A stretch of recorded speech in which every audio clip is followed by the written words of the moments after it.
तो दोस्तों वीडियो में जुड़े रहना और लाइक से सब्सक्राइब कर दें। तो जय हिंद माय डियर स्टूडेंट्स। तो आपको जानकारी के लिए बता दें आप लोगों को कि ये जो बैच है ये बैच स्पेशली टर्म 2 के स्टूडेंट्स के लिए है, जो लोग की जो है मतलब उनका एग्ज़ाम काफ़ी पास में है, तो इसलिए ये बैच का क्रिएशन किया गया है 20 डेज क्रैश कोर्स का। ठीक है, इसमें जो है आपको पूरा फिजिक्स और केमिस्ट्री जो है आपको 20 डेज़ के अंदर में न्यूमेरिकल प्लस में थ्योरी प्लस में क्वेश्चन आंसर के साथ जो है वो आपको सारा चीज़ कराया जाएगा। तो उस क्रम में जो है आपका ये सेकेंड जो है आपका लेक्चर है, और सेकेंड लेक्चर में हम लोग स्टार्ट करेंगे अपना फैक्टर से, रेजिस्टेंस का जो भी फैक्टर है वहाँ से स्टार्ट करेंगे। इससे पहले जो है हम लोगों ने जो है कॉजेज ऑफ रेजिस्टेंस तक जो है वो अपना फर्स्ट पार्ट को कंप्लीट किया था। ठीक है, अगर आपने नहीं देखा है तो आप जाके देख लेंगे। यहाँ पे मैं आई बटन पे जो है वो लिंक दे दे रहा हूँ, आप यहाँ से क्लिक करके चले जाएंगे। लेकिन उससे पहले चैनल को सब्सक्राइब करना, वीडियो को लाइक करना, शेयर करना, ये आपका जिम्मेवारी है, क्योंकि अगर जो है आपके तरफ से रिस्पॉन्स अच्छा रहेगा तभी हम जो है वो रेगुलरिटी जो है अपना बनाए रखेंगे। वरना मैं देखूंगा कि आपको जो है कोई इंटरेस्ट ही नहीं है वीडियोस में, तो फिर मेरा जो है मोटिवेशन लो हो जाएगा, फिर आपका जो है टाइम टू टाइम फिर वीडियो आना थोड़ा सा दिक्कत हो जाएगी। ठीक है, तो आप लोग प्लीज़ लाइक शेयर सब्सक्राइब जो है वो करते रहें। चलिए स्टार्ट करते हैं अपना। क्या है factor on which resistance of conductor depends on resistance, यानी कि अब हम लोग फैक्टर्स जानने वाले हैं कि जो कंडक्टर में जो रेजिस्टेंस हम लोग यूज़ करते हैं वो किस किस पर डिपेंड करता है। तो हम जो जैसे कि हम बताए थे उस वीडियो में, फर्स्ट वीडियो में, कि आपका जो रेजिस्टेंस है कंडक्टर का वो आपका किस किस पे करता है। तो पहला तो करता है वो नेचर पर। ठीक है, एक सेकेंड, पहला तो करता है nature, length and area of cross section. So nature पर, लेंथ पर और एरिया ऑफ क्रॉस सेक्शन पर जो है वो आपका डिपेंड करता है। कौन? तो कंडक्टर में जो रेजिस्टेंस लगा हुआ रहता है वो। तो सबसे पहले हम लोग जो है वो नेचर पे देखने वाले हैं। ठीक है, कि नेचर ऑफ मटेरियल, मटेरियल का नेचर जो है वो कैसा रहने वाला है। चलिए तो आ जाइए, नेचर ऑफ मटेरियल में देखते हैं क्या है कैसे है। Some materials create least hindrance, मतलब देखिए हिंड्रेंस का मतलब होता है बाधा डालना। तो ऐसा मटेरियल जो क्रिएट करता हो एकदम हल्का सा, यानी कि बाधा डाले। बाधा का मतलब क्या हुआ? इलेक्ट्रिसिटी में बाधा का मतलब क्या हो सकता है? अगर किसी वायर में जो है आपका इलेक्ट्रिसिटी काफ़ी तेज जा रहा है, लेकिन उस जो एप्लियंसेस है यानी जो ऑब्जेक्ट है उसको इलेक्ट्रिसिटी काफ़ी कम जो है कंज्यूम करना है, तो कोई एक ऐसा हम वहाँ पे जो है ऑब्जेक्ट लगा देंगे, कोई ऐसा वहाँ पे हम जो है लगा देंगे आपको क्या चीज़, कोई क्या बोलते हैं उसको, ऑब्जेक्ट, मतलब कि कोई भी चीज़ लगा देंगे वहाँ पर जो कि इलेक्ट्रिसिटी को क्या करे, हिंड्रेंस करे, यानी कि बाधा डाले। यानी कि हमको कम इलेक्ट्रिसिटी चाहिए तो वो उस हाई इलेक्ट्रिसिटी को कम में कन्वर्ट कर दे, कम वोल्टेज को हाई वोल्टेज में कन्वर्ट कर दे। तो उस तरह का जो वस्तु होता है उसी को हम लोग क्या बोलते हैं, मतलब कि उस तरह का जो एक्शन होता है, एक्शन, उस एक्शन को हम लोग बोलते हैं हिंड्रेंस। उम्मीद है हिंड्रेंस का मतलब आप समझ गए होंगे। हिंड्रेंस मतलब आप सिंपल सा याद रखिए, हिंड्रेंस का मतलब होता है बाधा डालना। देखिए एक वर्ड पे जो है इतना हम लोगों ने टाइम लगा दिया। चलिए कोई बात नहीं, काफ़ी डिटेल में हम लोग जो है वो पढ़ेंगे अपने लेक्चर्स को। Some materials create least hindrance, कुछ ऐसे मटेरियल होते हैं जो एकदम काफ़ी कम हिंड्रेंस यानी बाधा डालते हैं। Hence are called good conductor, उस तरह के मटेरियल को हम लोग गुड कंडक्टर बोलते हैं। जैसे आपका मेटल है, सिल्वर मेटल, तो वो क्या करता है, उसमें जो इलेक्ट्रिसिटी पास होता है वो काफ़ी आराम से हो जाता है, बिना कोई बाधा के हो जाता है, यानी लीस्ट हिंड्रेंस होता है। So that is called silver is a good conductor of electricity. So उस तरह के मेटल को हम लोग क्या बोलेंगे, या फिर उस तरह के जो भी मटेरियल होगा उस तरह के मटेरियल को हम लोग बोलते हैं क्या चीज़, गुड कंडक्टर। जैसे यहाँ पर देखिए, silver is the best conductor of electricity while other material create more hindrance, वहीं पर कुछ दूसरे मटेरियल्स होते हैं जो काफ़ी ज़्यादा बाधा जो है क्रिएट करते हैं अपने अंदर। So then the flow of electricity को फ्लो कराने में काफ़ी ज़्यादा बाधा जो है वो क्रिएट करते हैं। तो उस तरह के मटेरियल को हम लोग बैड कंडक्टर ऑफ जो है बोलते हैं कि बैड कंडक्टर है। ठीक है, so bad conductor are also known as insulator, सबको पता है। जैसे हार्ड प्लास्टिक हुआ, is one of the best insulator of electricity, या फिर बैड कंडक्टर भी आप उसको बोल सकते हैं। सो उम्मीद है इतना तो आपको समझ में आ ही गया होगा। देन नेक्स्ट देखते हैं, यानी फैक्टर अफेक्टिंग में आपका सबसे पहला आया क्या चीज़, तो सबसे पहला फैक्टर अफेक्टिंग में आया कि भाई जो मटेरियल है उसका नेचर क्या है, यानी वो गुड कंडक्टर है या फिर बैड कंडक्टर है। सबसे पहला जो है आगे आपका रेजिस्टेंस में इसका काम कि इस मटेरियल का नेचर देखना होगा हमें। देन उसके बाद उस मटेरियल का हमको लेंथ देखना होगा कि उस मटेरियल का लेंथ कितना है, यानी एक वायर है तो उस वायर का लेंथ कितना है, उस हिसाब से जो है रेजिस्टेंस पे जो है वो डिपेंड करता है आपका लेंथ ऑफ कंडक्टर भी। ठीक है, चलिए, वो थोड़ा सा मुंह में छाला हुआ है ना तो थोड़ा सा बोलने में दिक्कत हो रहा है। ठीक है, तो आप लोग ये मत समझिए कि भैया जो है इतना थोड़ा सा तोतला खा रहे हैं।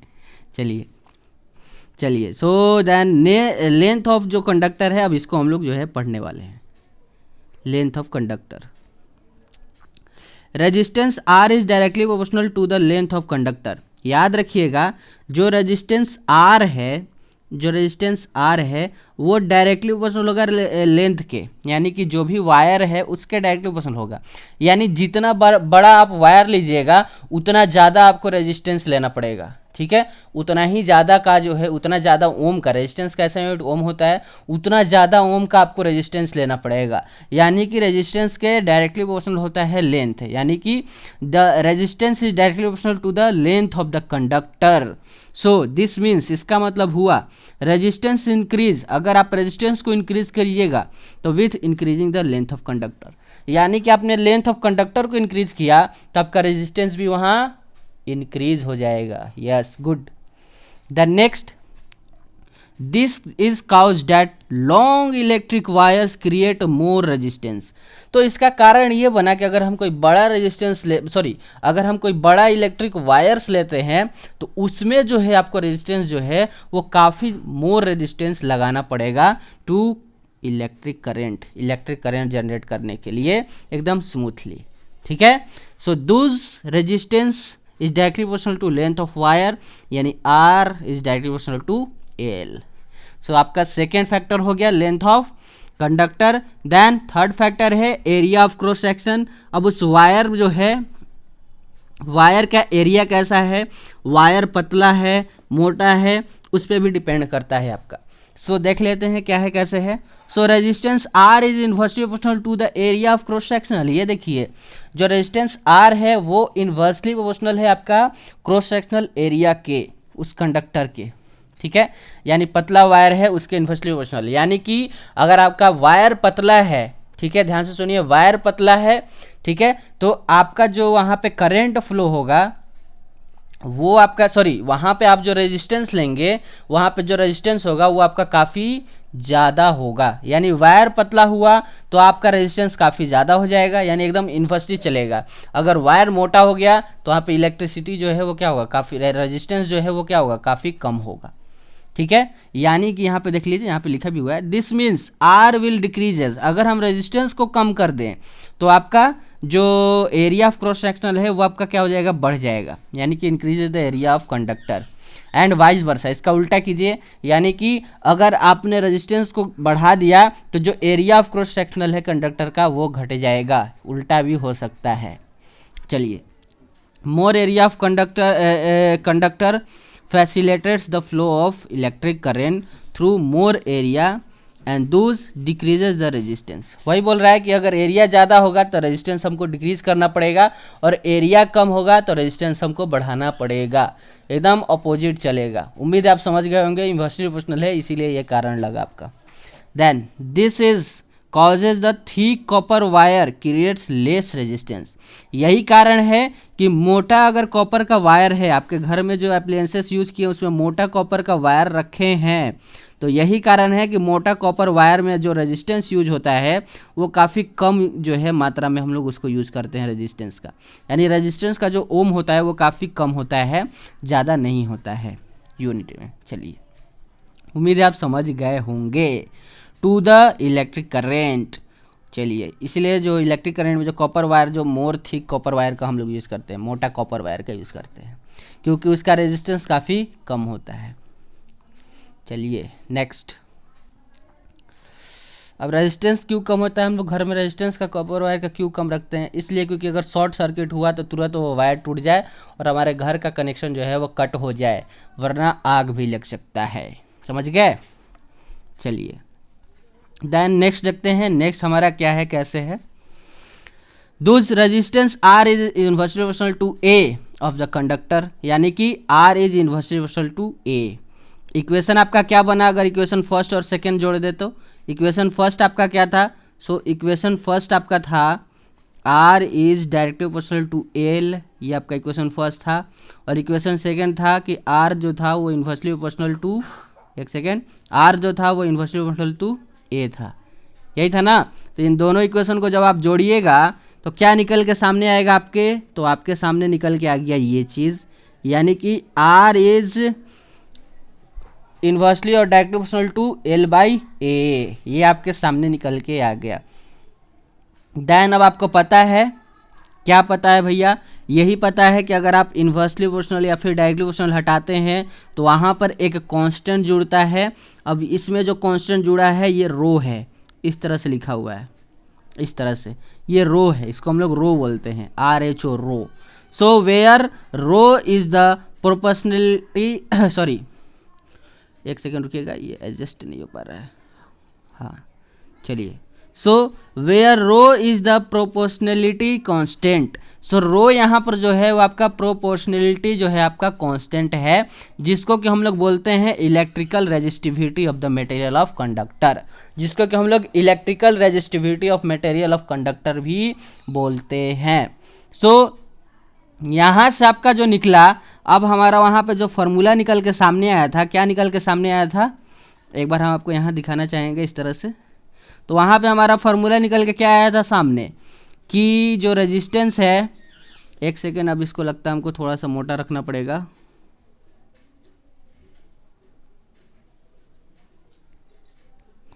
हाँ ठीक है, कि जो रेजिस्टेंस है वो आपका यहाँ पे इक्वल हटाए थे तो यहाँ रेजिस्टिविटी आया था, इनटू में क्या था, एल बाई ए आया था, यही था ना। तो अब आप यहाँ से क्या जाइए, ए को रेजिस्टेंस की तरफ ले जाइएगा, तो ए को जब रेजिस्टेंस की तरफ ले जाइएगा तो आर ए हो जाएगा, आर ए। अब उसके बाद आपको उधर बच गया क्या, तो उधर आपका रो और एल बच गया था, रो और एल बच गया था, उम्मीद है आपको दिख रहा है। चलिए तो अब आपको यहाँ से रो इज इक्वल टू क्या हो जाएगा, तो रो के तरफ से जो एल है उसको भी आप इधर भेज दीजिए आर ए के तरफ, तो आर ए के तरफ जब भेजिएगा ए को एल को भी, तो आर ए अपॉन में एल आ जाएगा, वही जो है आपको यहाँ पे सामने लिखा हुआ है, ये जो आया यहाँ पे इक्वेशन, यही इक्वेशन तो आपको देखिए इस जगह पे लिखा हुआ है, इस जगह पे वही इक्वेशन यहाँ लिखा हुआ है, क्या चीज, rho is equal to R A by L. So उम्मीद है आप समझ गए होंगे rho is equal to R A by L जो है वो कैसे आया। देन उसके बाद नेक्स्ट रेजिस्टिविटी का आपका क्या होता है ऐसा यूनिट, तो याद रखिएगा द ऐसा यूनिट ऑफ रेजिस्टिविटी।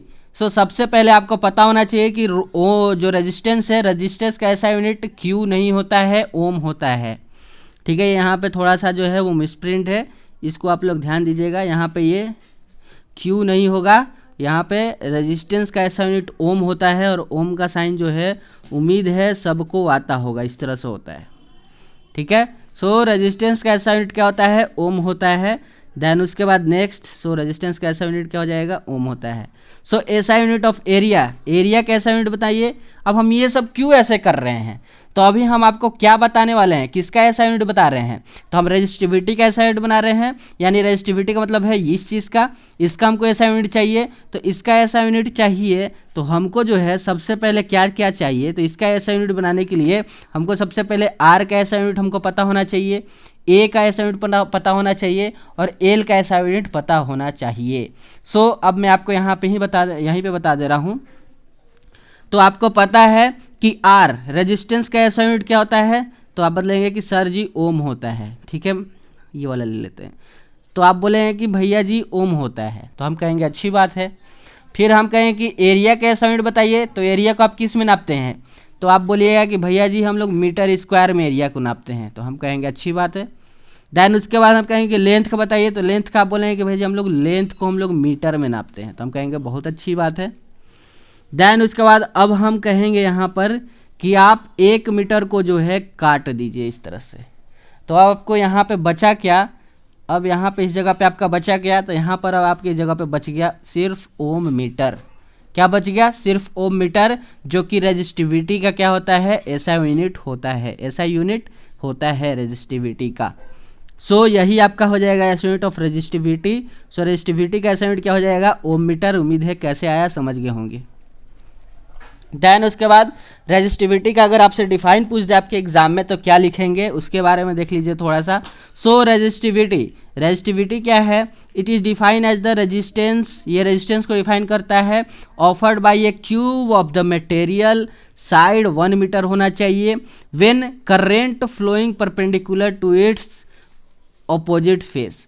यानी कि रेजिस्टिविटी जो है वो रेजिस्टेंस का जो है रेजिस्टेंस को ऑफर करता है कि जो मटेरियल है 1 मीटर का जो साइड है मटेरियल का, जब उस पर करंट फ्लो होता है परपेंडिकुलरली अपोजिट साइड में, उसी को हम लोग कहते हैं रेजिस्टिविटी। इसका ऐसा यूनिट आप पढ़ के आए हैं, ओम मीटर होता है, ये तो यार सबको पता है। चलिए सो ये सब चीज़ जो है आप लोग जो है वो थोड़ा सा याद कर लीजिएगा, आपके डिफाइन अगर आ जाए आपके एग्जाम में तो आपका काम हो जाएगा, ठीक है। बाकी ये रेजिस्टिविटी का फॉर्मूला RA/L जो है आप पढ़ के आए हैं, अभी हम बताए थे इसका जो है प्रूफ करके भी दिखाया था कि कैसे आया था RA/L, अभी जस्ट इसी क्लास में जो है ऊपर बताया है। देन उसके बाद क्या लिखा है, resistivity is also known as specific resistance. तो ये याद रखिएगा, रेजिस्टिविटी को हम लोग स्पेसिफिक रेजिस्टेंस भी बोलते हैं, इसका दूसरा नाम स्पेसिफिक रेजिस्टेंस भी होता है। तो अगर आपके एग्जाम में आ जाए डिफाइन एज स्पेसिफिक रेजिस्टेंस तो आप लोग घबराइएगा नहीं, वो आपसे रेजिस्टिविटी का ही डिफाइन पूछ रहा है, ठीक है। So resistivity depends on the nature of material of the conductor. याद रखिएगा रेजिस्टिविटी जो है वो किस पर डिपेंड करता है, तो नेचर ऑफ मटेरियल पे जो है डिपेंड करता है उस कंडक्टर का नेचर कैसा है, मेटल है कि नॉन मेटल है, गुड कंडक्टर ऑफ इलेक्ट्रिसिटी है या बैड कंडक्टर ऑफ इलेक्ट्रिसिटी है, कंडक्टर है, इंसुलेटर है, इस सब चीज़ पे जो है यानी मटेरियल पे वो जो है डिपेंड करता है, उसका रेजिस्टेंस कितना ज़्यादा है या कम है, उस सब पे जो है वो डिपेंड करेगा। देन उसके बाद material having resistivity of range 10⁻⁻8 ohm metre. शायद ध्यान रखिएगा जो -8 नीचे लिखा हुआ है, थोड़ा सा जूम करके मैं आपको दिखाऊंगा। यहाँ पर जो -8 नीचे लिखा हुआ है उसको आप ऊपर लिख लीजिएगा, ठीक है। ये यहाँ पे नीचे लिखा हुआ है तो इसको आप ऊपर समझिएगा। सो आपको क्या बोल रहा है कि अगर रेजिस्टिविटी किसी मटेरियल का रेजिस्टिविटी का रेंज जो है वो -8 ओम मीटर से लेकर के -10⁻⁻6 10⁻⁻8 ओम मीटर से लेकर के 10⁻⁻6 ओम मीटर तक अगर होता है तो याद रखिएगा तो उस मटेरियल का जो नेचर है वो आपका कैसा होगा, तो are consider as a very good conductor. तो हम उसको बोलेंगे कि वो काफ़ी अच्छा कंडक्टर माना जाता है। अगर किसी भी मटेरियल का अगर रेजिस्टिविटी जो है 10⁻⁻8 ओम मीटर से 10⁻⁻6 ओम मीटर रहता है, तो जैसे silver has resistivity equal to 1.60 into 10⁻⁻8 ohm metre. तो यहाँ देखिए 10⁻⁻8 ओम मीटर है सिल्वर का, एंड कॉपर का देखिएगा तो 1.62 इंटू 10⁻⁻8 ओम मीटर है। तो ये सब जो है आपका गुड कंडक्टर ऑफ इलेक्ट्रिसिटी माना जाता है। सो रेजिस्टिविटी अगर किसी भी एलिमेंट का जो है किसी मटेरियल का अगर 10⁻⁻8 ओम मीटर से 10⁻⁻6 रहता है तो कहा जाता है कि वो एक गुड कंडक्टर ऑफ इलेक्ट्रिसिटी है। और बैड कंडक्टर के लिए याद रखिएगा बैड कंडक्टर के लिए 10⁻12 ओम से लेकर के 10⁻8 ओम तक का जो है वो होता है। जैसे रबड़ और ग्लास, ये जो है आपका वेरी गुड इंसुलेटर माना जाता है क्योंकि इसका जो रेजिस्टिविटी होता है वो 10⁻12 से लेकर के 10⁻8 ओम मीटर तक होता है। चलिए, so the resistivity material varies temperature. अगर टेम्परेचर अगर डिफरेंट है तो रेजिस्टिविटी जो है वो आपका चेंज होता रहेगा, यानी टेम्परेचर पे जो है वो वेरीज करता है आपका रेजिस्टिविटी, याद रखिएगा। चलिए, तो यहाँ तक कंप्लीट हुआ। अब हम लोग आगे बढ़ते हैं अपने क्लास में और पढ़ते हैं। अब हम लोग सीरीज और पैरेलल का जो है कॉन्सेप्ट पढ़ने वाले हैं, ठीक है। सो कॉम्बिनेशन ऑफ रजिस्टर्स जो है हम लोग पढ़ने वाले हैं, जो कि हम लोग उसको बोलते हैं कौन सा कॉन्सेप्ट, तो सीरीज और पैरेलल कॉम्बिनेशन भी हम लोग बोलते हैं। चलिए, then the heating effect of electric current and electric power.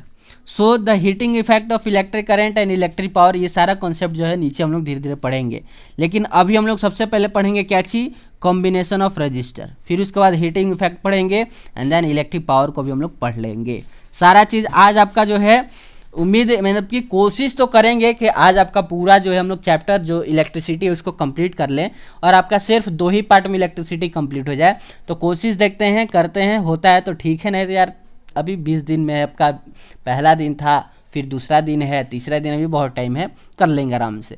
और हाँ, अगर आप ज़्यादा से ज़्यादा शेयर करेंगे इस वीडियो को तो याद रखिए सेम इसी तरह के एथी पर मतलब कि इसी तरह का जो प्रोसेस है, इसी प्रोसेस पे हम लोग मैथ का भी कर लेंगे। यानी मैथ को भी जो हम लोग चैलेंज जो है वो लेके चलेंगे 20 डेज़ का, और 20 डेज़ के अंदर में मैथ को भी कंप्लीट कर लेंगे।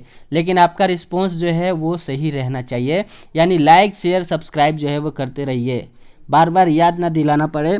अगर आप नए हैं तो लाइक शेयर सब्सक्राइब कीजिए, और अगर आप पहले से अगर इस चैनल से जुड़े हुए हैं, मेंबर हैं हमारे, यानी कि हमारे जो है फैमिली का मेंबर हैं, तो फिर आपको सिर्फ लाइक करना है और शेयर करना है। बाकी अगर हमारे फैमिली के मेंबर हैं तो आप सब्सक्राइब तो किए ही होंगे।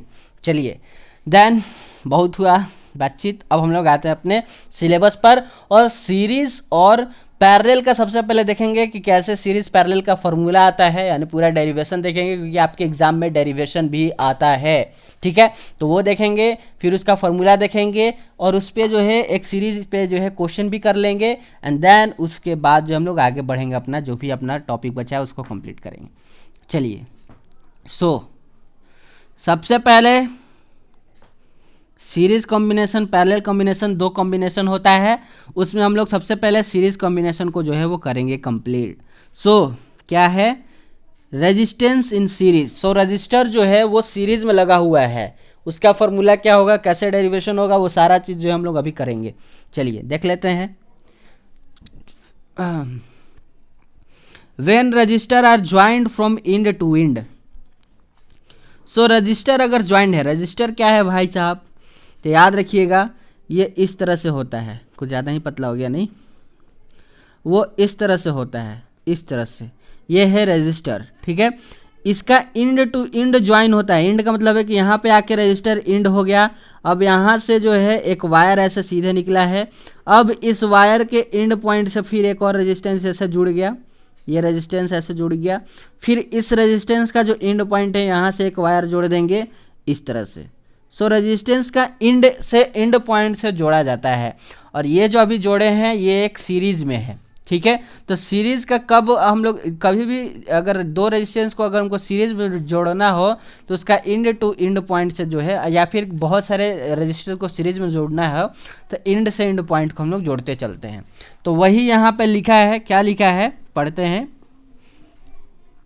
लिखा है कि when resistor are joined from end to end, अगर कोई रजिस्टर ज्वाइन है इंड टू इंड से, उम्मीद है आप समझ गए होंगे इंड टू इंड का मतलब, यानी कि इस पॉइंट से, यहाँ से, ये देखिए ये इंड पॉइंट है रजिस्टर का, उम्मीद है हाईलाइट कर रहे हैं, आपको दिख रहा होगा वो जगह। ये चीज़ इट इज़ कॉल्ड सीरीज। हम लोग उसको क्या बोलेंगे, उसको हम लोग सीरीज कॉम्बिनेशन बोलेंगे my dear student. In this case, इस केस में the total resistance of the system is equal to the sum of resistance of all resistor in the system. इस केस में जब आप टोटल रेजिस्टेंस निकालेंगे पूरे system पर, तो वो आपका जो जितना भी रेजिस्टेंस लगा है उसका जितना भी रेजिस्टेंस का वैल्यू है उन सब को ऐड कर दीजिएगा, तो होल सिस्टम का जितना भी रेजिस्टेंस है उसका वैल्यू निकल कर सामने आ जाएगा। सिर्फ वो सीरीज कॉम्बिनेशन में होगा। यहाँ पर सबसे पहले हम लोग फिगर पे जो है वो थोड़ा सा नज़र डाल लेते हैं क्या है कैसे है। ये आपका बैटरी है, इस तरह से ये बैटरी का जो है आपका क्या होता है स्ट्रक्चर होता है। इधर आपका माइनस पॉइंट है, इधर आपका प्लस पॉइंट है। देन उसके बाद जो है ये आपका वायर इधर से गया है, ये वायर है, ये आपका प्लग है। ध्यान रखिएगा ये जो यहाँ पर बना है ये आपका क्या है, प्लग है। पहले फिर से एक बार, ये आपका वायर है, ये यहाँ पे प्लग है जो कि एक्स लिखा हुआ है प्लग के एथी पर। फिर उसके बाद ये वायर इस तरह से जो है आपको दोनों एंड से जोड़ा गया है, ठीक है। ये यहाँ पे ये जो डायग्राम यहाँ बना है इसमें देखिए ए लिखा है, और ए लिखा है तो ए का मतलब हो गया एम मीटर, यानी कि ये जो यहाँ पे मीटर बना है वो एम मीटर है जो कि करंट को मेजर करता है।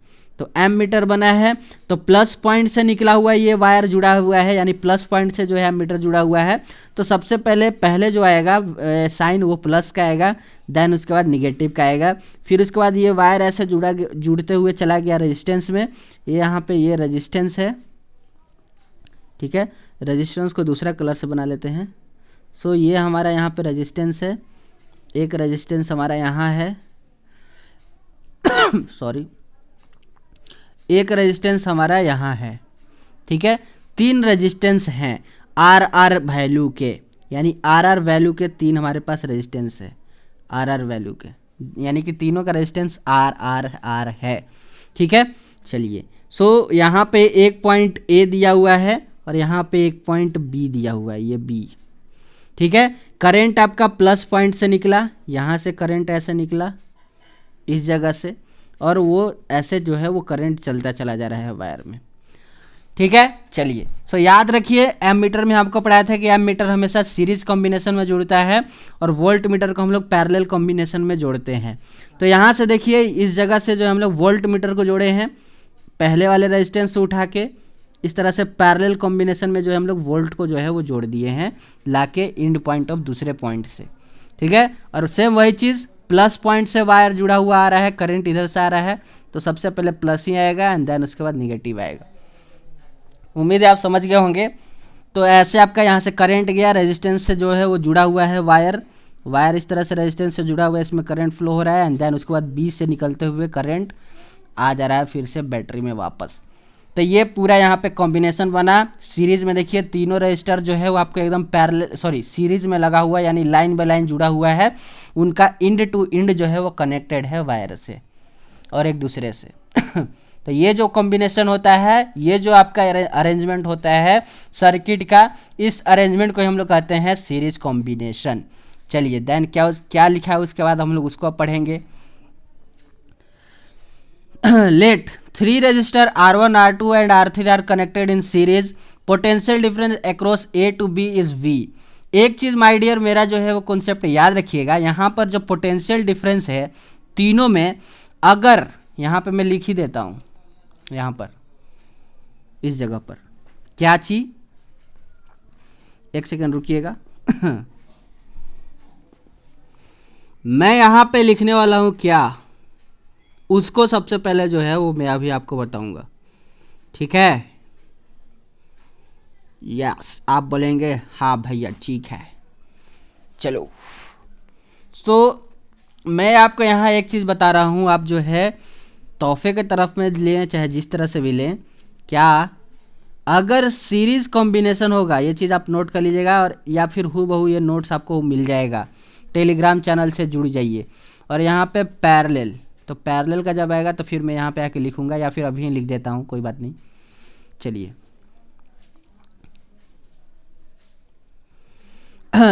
तो सीरीज कॉम्बिनेशन में क्या है कैसे है उसको देखेंगे एंड देन उसके बाद पैरेलल वाला का भी देख लेंगे।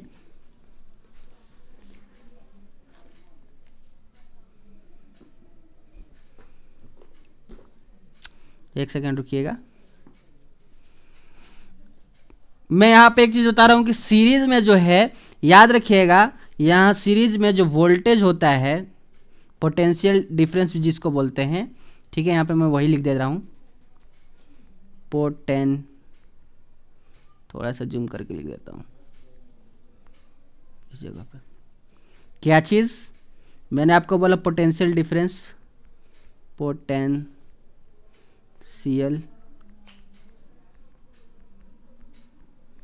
डिफरेंस। सो सीरीज कॉम्बिनेशन में जो पोटेंशियल डिफरेंस होता है वो अलग अलग होता है। क्या होता है, हिंदी में लिख देता हूँ, ये जो है वो क्या होता है, हर रजिस्टर का अपना अपना अलग अलग जो है वो पोटेंशियल डिफरेंस होता है। सो अलग अलग होता है, अलग अलग अलग होता है।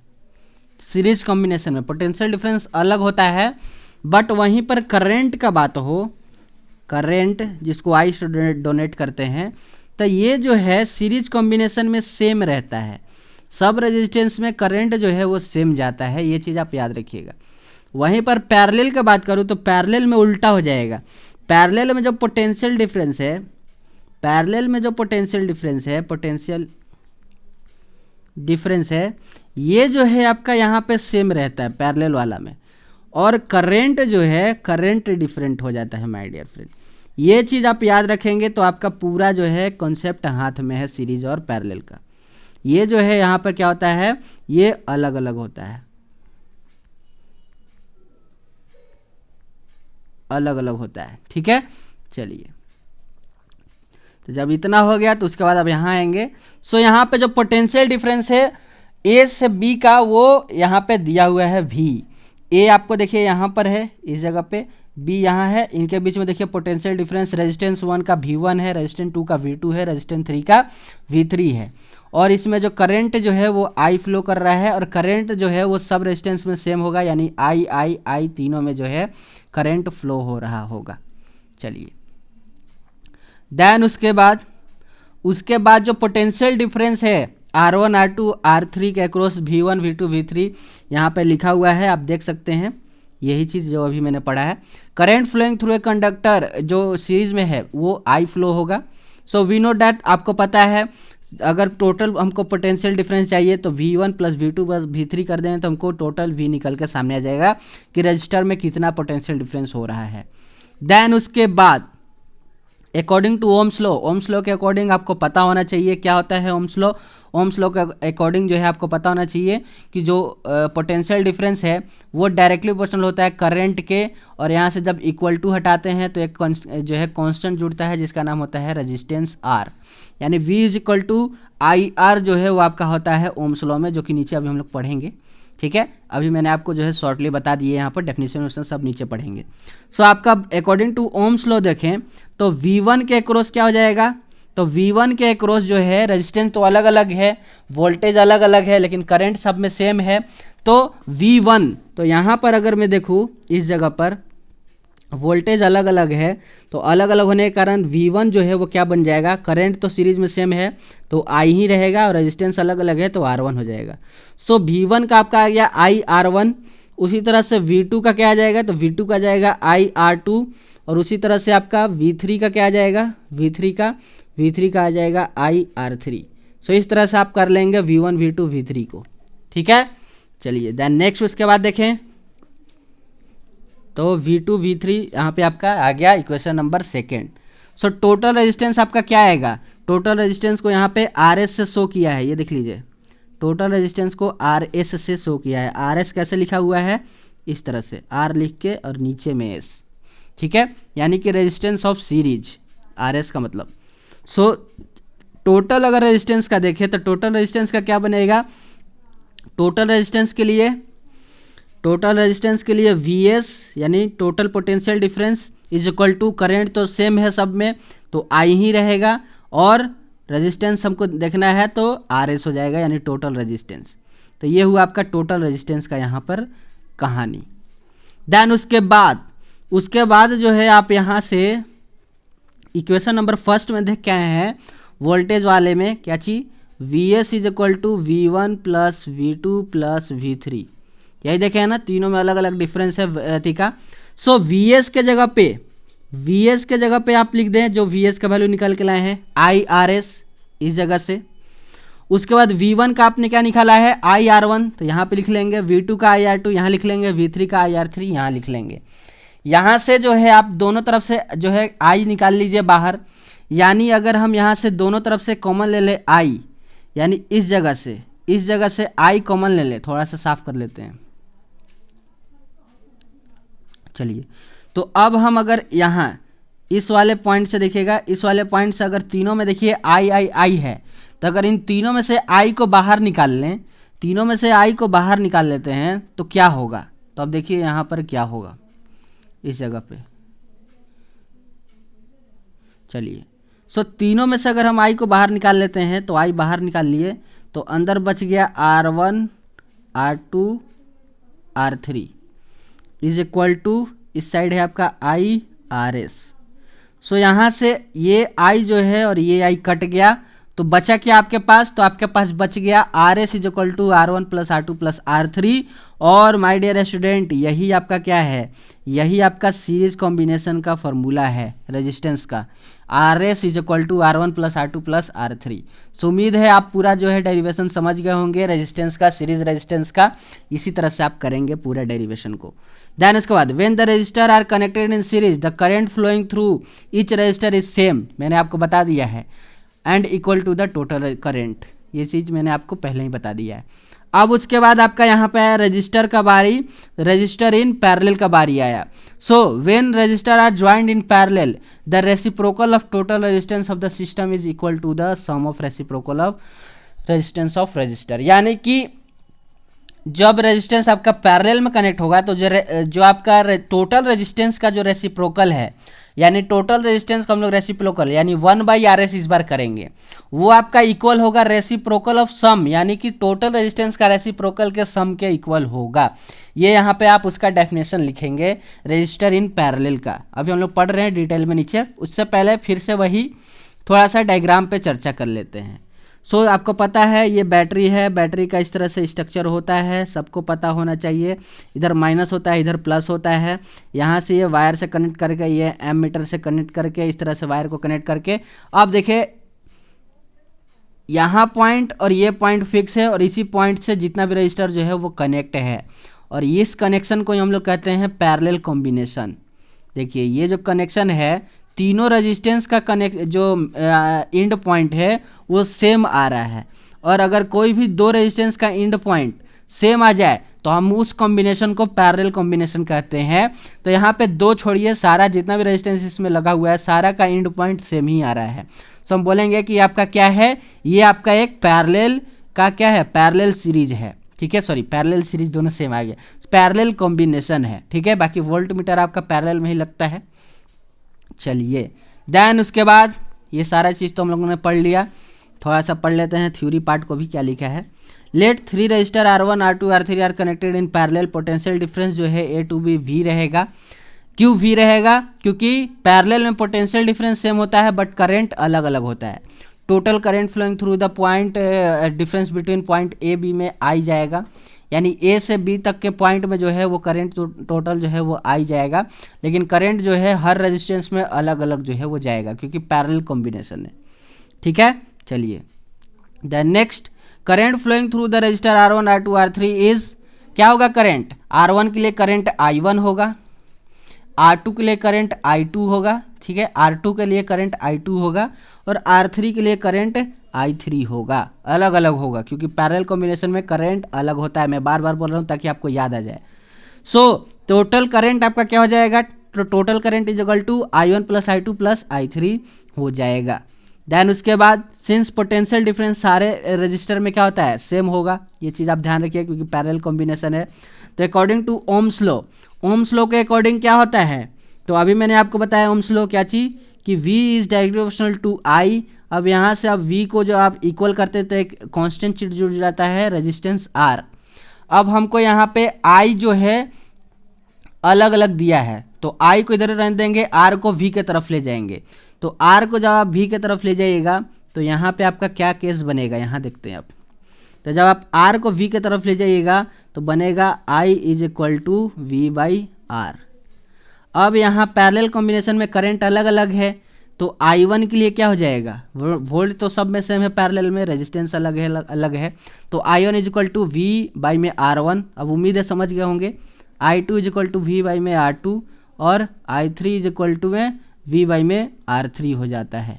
यह इस तरह से आप कर लेंगे, जो कि आपको यहाँ पे मिल रहा है दिखा हुआ। सो टोटल रेजिस्टेंस आपका बनेगा जो पैरेलल में, जिसको कि आप क्या बोल रहे हैं, जिसको आप RP बोल रहे हैं, वो आपका क्या होगा, I इज इक्वल टू में V/RP होगा। अब सब को जब आप रखिएगा, सबको मतलब क्या रखिएगा, यहाँ पे आपने किया था ना क्या, IP होगा, यस नहीं, IP is equal to I1 plus I2 plus I3, ऊपर करके आए हैं ना, total current is equal to. So IP के जगह पे आप रखेंगे कौन सा चीज़, IP के जगह पे ये वाला रखेंगे, V इज इक्वल टू में RP, देखिए यहाँ पे लिखा हुआ है। उसके बाद I1 के जगह पे V/R1, I2 की जगह पे V में R2 और I3 की जगह पे V में R3, ये सारा चीज़ रखेंगे आप। उसके बाद यहाँ से देखिए सब में ऊपर में V कॉमन आ रहा है, तो आप दोनों तरफ से जो है V को कॉमन लेके काट देंगे, तो आपका टोटल जो फार्मूला बनेगा, नेट जो फार्मूला बनेगा पैरेलल का, वो आपके सामने दिख रहा है आपके स्क्रीन पर। क्या है? 1 में R parallel is equal to में क्या है? 1 में R1 प्लस 1 में R2 प्लस 1 में R3, ये आपका यहाँ पे फार्मूला बन जाएगा पैरेलल का। सो उम्मीद है आप समझ गए होंगे सीरीज और पैरेलल का फार्मूला। देन नेक्स्ट नीचे देखते हैं, नीचे हमारा क्या है, कैसे है। In parallel combination the potential difference across each resistor is same, ये तो मैंने आपको पहले ही बताया है, is equal to the total potential difference. Total current through the circuit of the calculate by the adding of the electric current through the individual resistor. So total current सबको पता है यार, टोटल करंट हम लोग add कर देते हैं, जैसे 6 एम्पियर है, 48 एम्पियर है, 30 एम्पियर, 12 एम्पियर, ये सबको ऐड कीजिएगा, सब करंट को हम लोग ऐड कर देते हैं, ठीक है, तो 120 एम्पियर आ जाता है। ये सब चीज़ तो यार नॉर्मल जो है आपका है, टोटल करंट जो है हम लोग ऐड करते हैं। चलिए, वो एक ऐसी छोटा सा जो है न्यूमेरिकल ये यहाँ पे दिया हुआ था कि अगर आपको जो है 3-4 करंट दिया हुआ है, एक सर्किट में अलग अलग करंट दिया हुआ है, और आपसे टोटल करंट पूछ दे तो कुछ नहीं करना है, जितना भी करंट का वैल्यू दिया है उन सबको ऐड कर दीजिए, तो आपको टोटल करंट निकल जाएगा कि उस सर्किट में कितना करंट जो है फ्लो कर रहा है, टोटल करंट। चलिए, सो उम्मीद है आप समझ गए होंगे। तो हम लोगों ने कहाँ तक किया है? वहाँ तक कंप्लीट हो गया। अब हम लोग को स्टार्ट करना है heating effect of electric current. So start करते हैं अब हम लोग heating effect of electric current को, ठीक है। सो अब हम लोग आ चुके हैं heating effect of electric current में। सो इससे पहले हम लोग ने जितना भी टॉपिक पढ़ा, अगर उसमें कुछ भी डाउट हो तो आप जो है कमेंट बॉक्स में जो है अपना एक कमेंट करके छोड़ दीजिएगा, आपको उस डाउट से रिलेटेड एक स्पेशल क्लास जो है वो मिल जाएगा और अपना डाउट वहाँ पे क्लियर कर लेंगे, ठीक है। चलिए, सो आपका ये क्रैश कोर्स कैसा लग रहा है? अगर इसी तरह का मैथ का भी चाहिए तो आप इस क्लास को जितना हो सके उतना ज़्यादा शेयर कीजिए अपने फेसबुक ग्रुप पे, फेसबुक का जितना भी ग्रुप है, आपके जो फेसबुक पेज है वहाँ पे शेयर कीजिए, सब जगह इसको पूरा फैला दीजिए। दैन उसके बाद मेरा मोटिवेशन हाई होगा और मैं इससे भी बेहतरीन क्लास अदर सब्जेक्ट का भी मैं आपके सामने ले आके रख दूँगा एग्ज़ाम से पहले तक में। प्लस मैं आपका बहुत सारा क्वेश्चन प्रैक्टिस भी मैं आपको करा दूंगा, अदर जो है सैम्पल पेपर और अदर क्वेश्चन बैंक के बुकों से, ठीक है। चलिए देन अब हम लोग आते हैं अपना heating effect of electric current पर। सो देखते हैं क्या है, कैसे है। So heating effect of electric current, when electric current is supplied to a purely resistive conductor. अगर आप एक इलेक्ट्रिक करंट को सप्लाई करते हैं एक प्योरली रेजिस्टिविटी कंडक्टर में, यानी एक प्योर कंडक्टर है, उसमें आपने इलेक्ट्रिसिटी को सप्लाई किया, ठीक। देन उसके बाद क्या होगा? So the energy of electric current is dissipated entirely in the form of heat. तो जो इलेक्ट्रिक करंट का जो एनर्जी है वो धीरे धीरे जो है वो हीट में कन्वर्ट होता चला जाता है। किस में कन्वर्ट होता चला जाता है? हीट में कन्वर्ट होता चला जाता है, ठीक है। अगर आपने एक प्योर जो है रेजिस्टिव कंडक्टर लिया है और उसमें इलेक्ट्रिसिटी को पास कराया तो वो धीरे धीरे जो है वो अचानक से जो है क्या होता है, वो हीट में कन्वर्ट होना जो है स्टार्ट हो जाता है electric current, and as a result resistor gets heated. और उसमें ये रिजल्ट ये देखने को मिलता है कि रजिस्टर जो है वो हीट हो जाता है। जैसे कि आप ठंडे के दिन में जो है आप पानी गर्म करने वाला मशीन जो है यूज़ करते हैं पानी को गर्म करने के लिए, तो उसमें जो है आपका वही प्रोसेस जो है आपका यूज़ होता है, heating effect of electric current he use किया जाता है, ठीक है। यानी कि उसमें एक ऐसा कंडक्टर लिया जाता है जो कि काफ़ी प्योर जो है आपका होता है इलेक्ट्रिक करंट, यानी गुड कंडक्टर ऑफ इलेक्ट्रिसिटी होता है, उसको यूज़ किया जाता है। और उसमें जैसे इलेक्ट्रिक करंट जाता है तो वो हीट करना स्टार्ट होता है और हीट करके पानी को गर्म कर देता है। तो वो जो प्रोसेस वहाँ यूज़ किया जाता है वो आपका heating effect of electric current से ही किया जाता है। सो the heating of register because of dissipation of electrical energy. जो रजिस्टर हीट हो रहा है वो किसके कारण से हो रहा है? तो जो इलेक्ट्रिकल एनर्जी है वो चेंज हो जा रहा है, किस में चेंज हो जा रहा है? हीटिंग में, यानी कि हीट में चेंज हो जा रहा है, उसके कारण से जो है आपका हो रहा है। सो उसी को हम लोग बोलते हैं heating effect of electric current. Some example जैसे कि when an electrical energy supply to an electric bulb, हाँ ये भी बात है, इलेक्ट्रिक बल्ब में आपने इलेक्ट्रिसिटी को सप्लाई किया, बट फिलामेंट गर्म होकर हीट किया और ग्लो करना जो है वो स्टार्ट कर दिया, यानी कि वो जो है आपको जलना उसमें स्टार्ट हो गया, यानी कि हमें लाइट के फॉर्म में जो है वो फॉर्म हो गया, ठीक है, यानी इट गिव्स लाइट, वो हमें लाइट जो है वो देने लगता है। सो the heating of electric bulb happens because of heating effect of electric current. Heating of electric bulb कैसे हुआ, तब किसके कारण से हुआ, तो heating effect of electric current के कारण से। इसका कारण क्या क्या है, अब ये यहाँ पे आया next question, causes of heating effect of electric current. So electric current generate heat, electric current जो है वो हीट को जनरेट करता है, इसलिए क्योंकि वो रेजिस्टेंस को ओवरकम कर सके, यानी कि कंट्रोल में रख सके अपने अंडर, इसलिए वो क्या करता है कि वो जो है अगर हाई वोल्टेज आ गया तो उसको जो है वो क्या करता है कि गर्म करने लगता है, उस कंडक्टर को वो गर्म करने लगता है, ताकि कि जो रेजिस्टेंस है वो ओवरकम रहे, ठीक है, उसके कंट्रोल में रहे करंट के। So offered by the conductor, conductor को वो हीट जो है वो ऑफर करने लगता है कि भाई तुम हीट में कन्वर्ट हो जाओ, मेरे पास ज़्यादा जो है वो इलेक्ट्रिक करंट अब आने लगा है, मेरे को जितना यूज़ था मैंने तो यूज़ कर लिया, बट उससे ज़्यादा इलेक्ट्रिक करंट आने लगा, तो अब तुम एक काम करो कंडक्टर साहब कि तुम कंडक्टर जो है वो अपने अंदर जो है वो हीट के फॉर्म में जो है इस करंट को यूज़ कर लो, ये बोलता है रेजिस्टेंस। सो थ्रू विच से जो है ये भी खसकने लगा स्लाइड भी, through which it passes through higher resistance, ये जो है क्या करता है कि ये जो पासेस करने लगता है, ठीक है, देन उसके बाद ये थ्रू इट पासेस यहीं तक होगा, देन उसके बाद नेक्स्ट लाइन है, सो वो पास कर देता है किसमें, हीट में जो है वो पास कर देता है। देन उसके बाद हायर द रेजिस्टेंस, अगर रेजिस्टेंस हाई है, ज़्यादा है, the electric current will generated higher amount of heat, अगर रेजिस्टेंस किसी चीज़ का ज़्यादा है तो वो हीट भी काफ़ी ज़्यादा प्रोड्यूस करेगा, जैसे निक्रोम का वायर जो है अगर आप उसमें इलेक्ट्रिक करंट जो है वो पास कराएंगे तो निक्रोम का वायर काफ़ी जल्दी और काफ़ी ज़्यादा लाल जो है वो दिखने लगता है, इतना हीट हो जाता है, क्योंकि उसका रेजिस्टेंस जो है वो काफ़ी ज़्यादा हाई होता है, ये भी चीज़ आप ध्यान रखेंगे।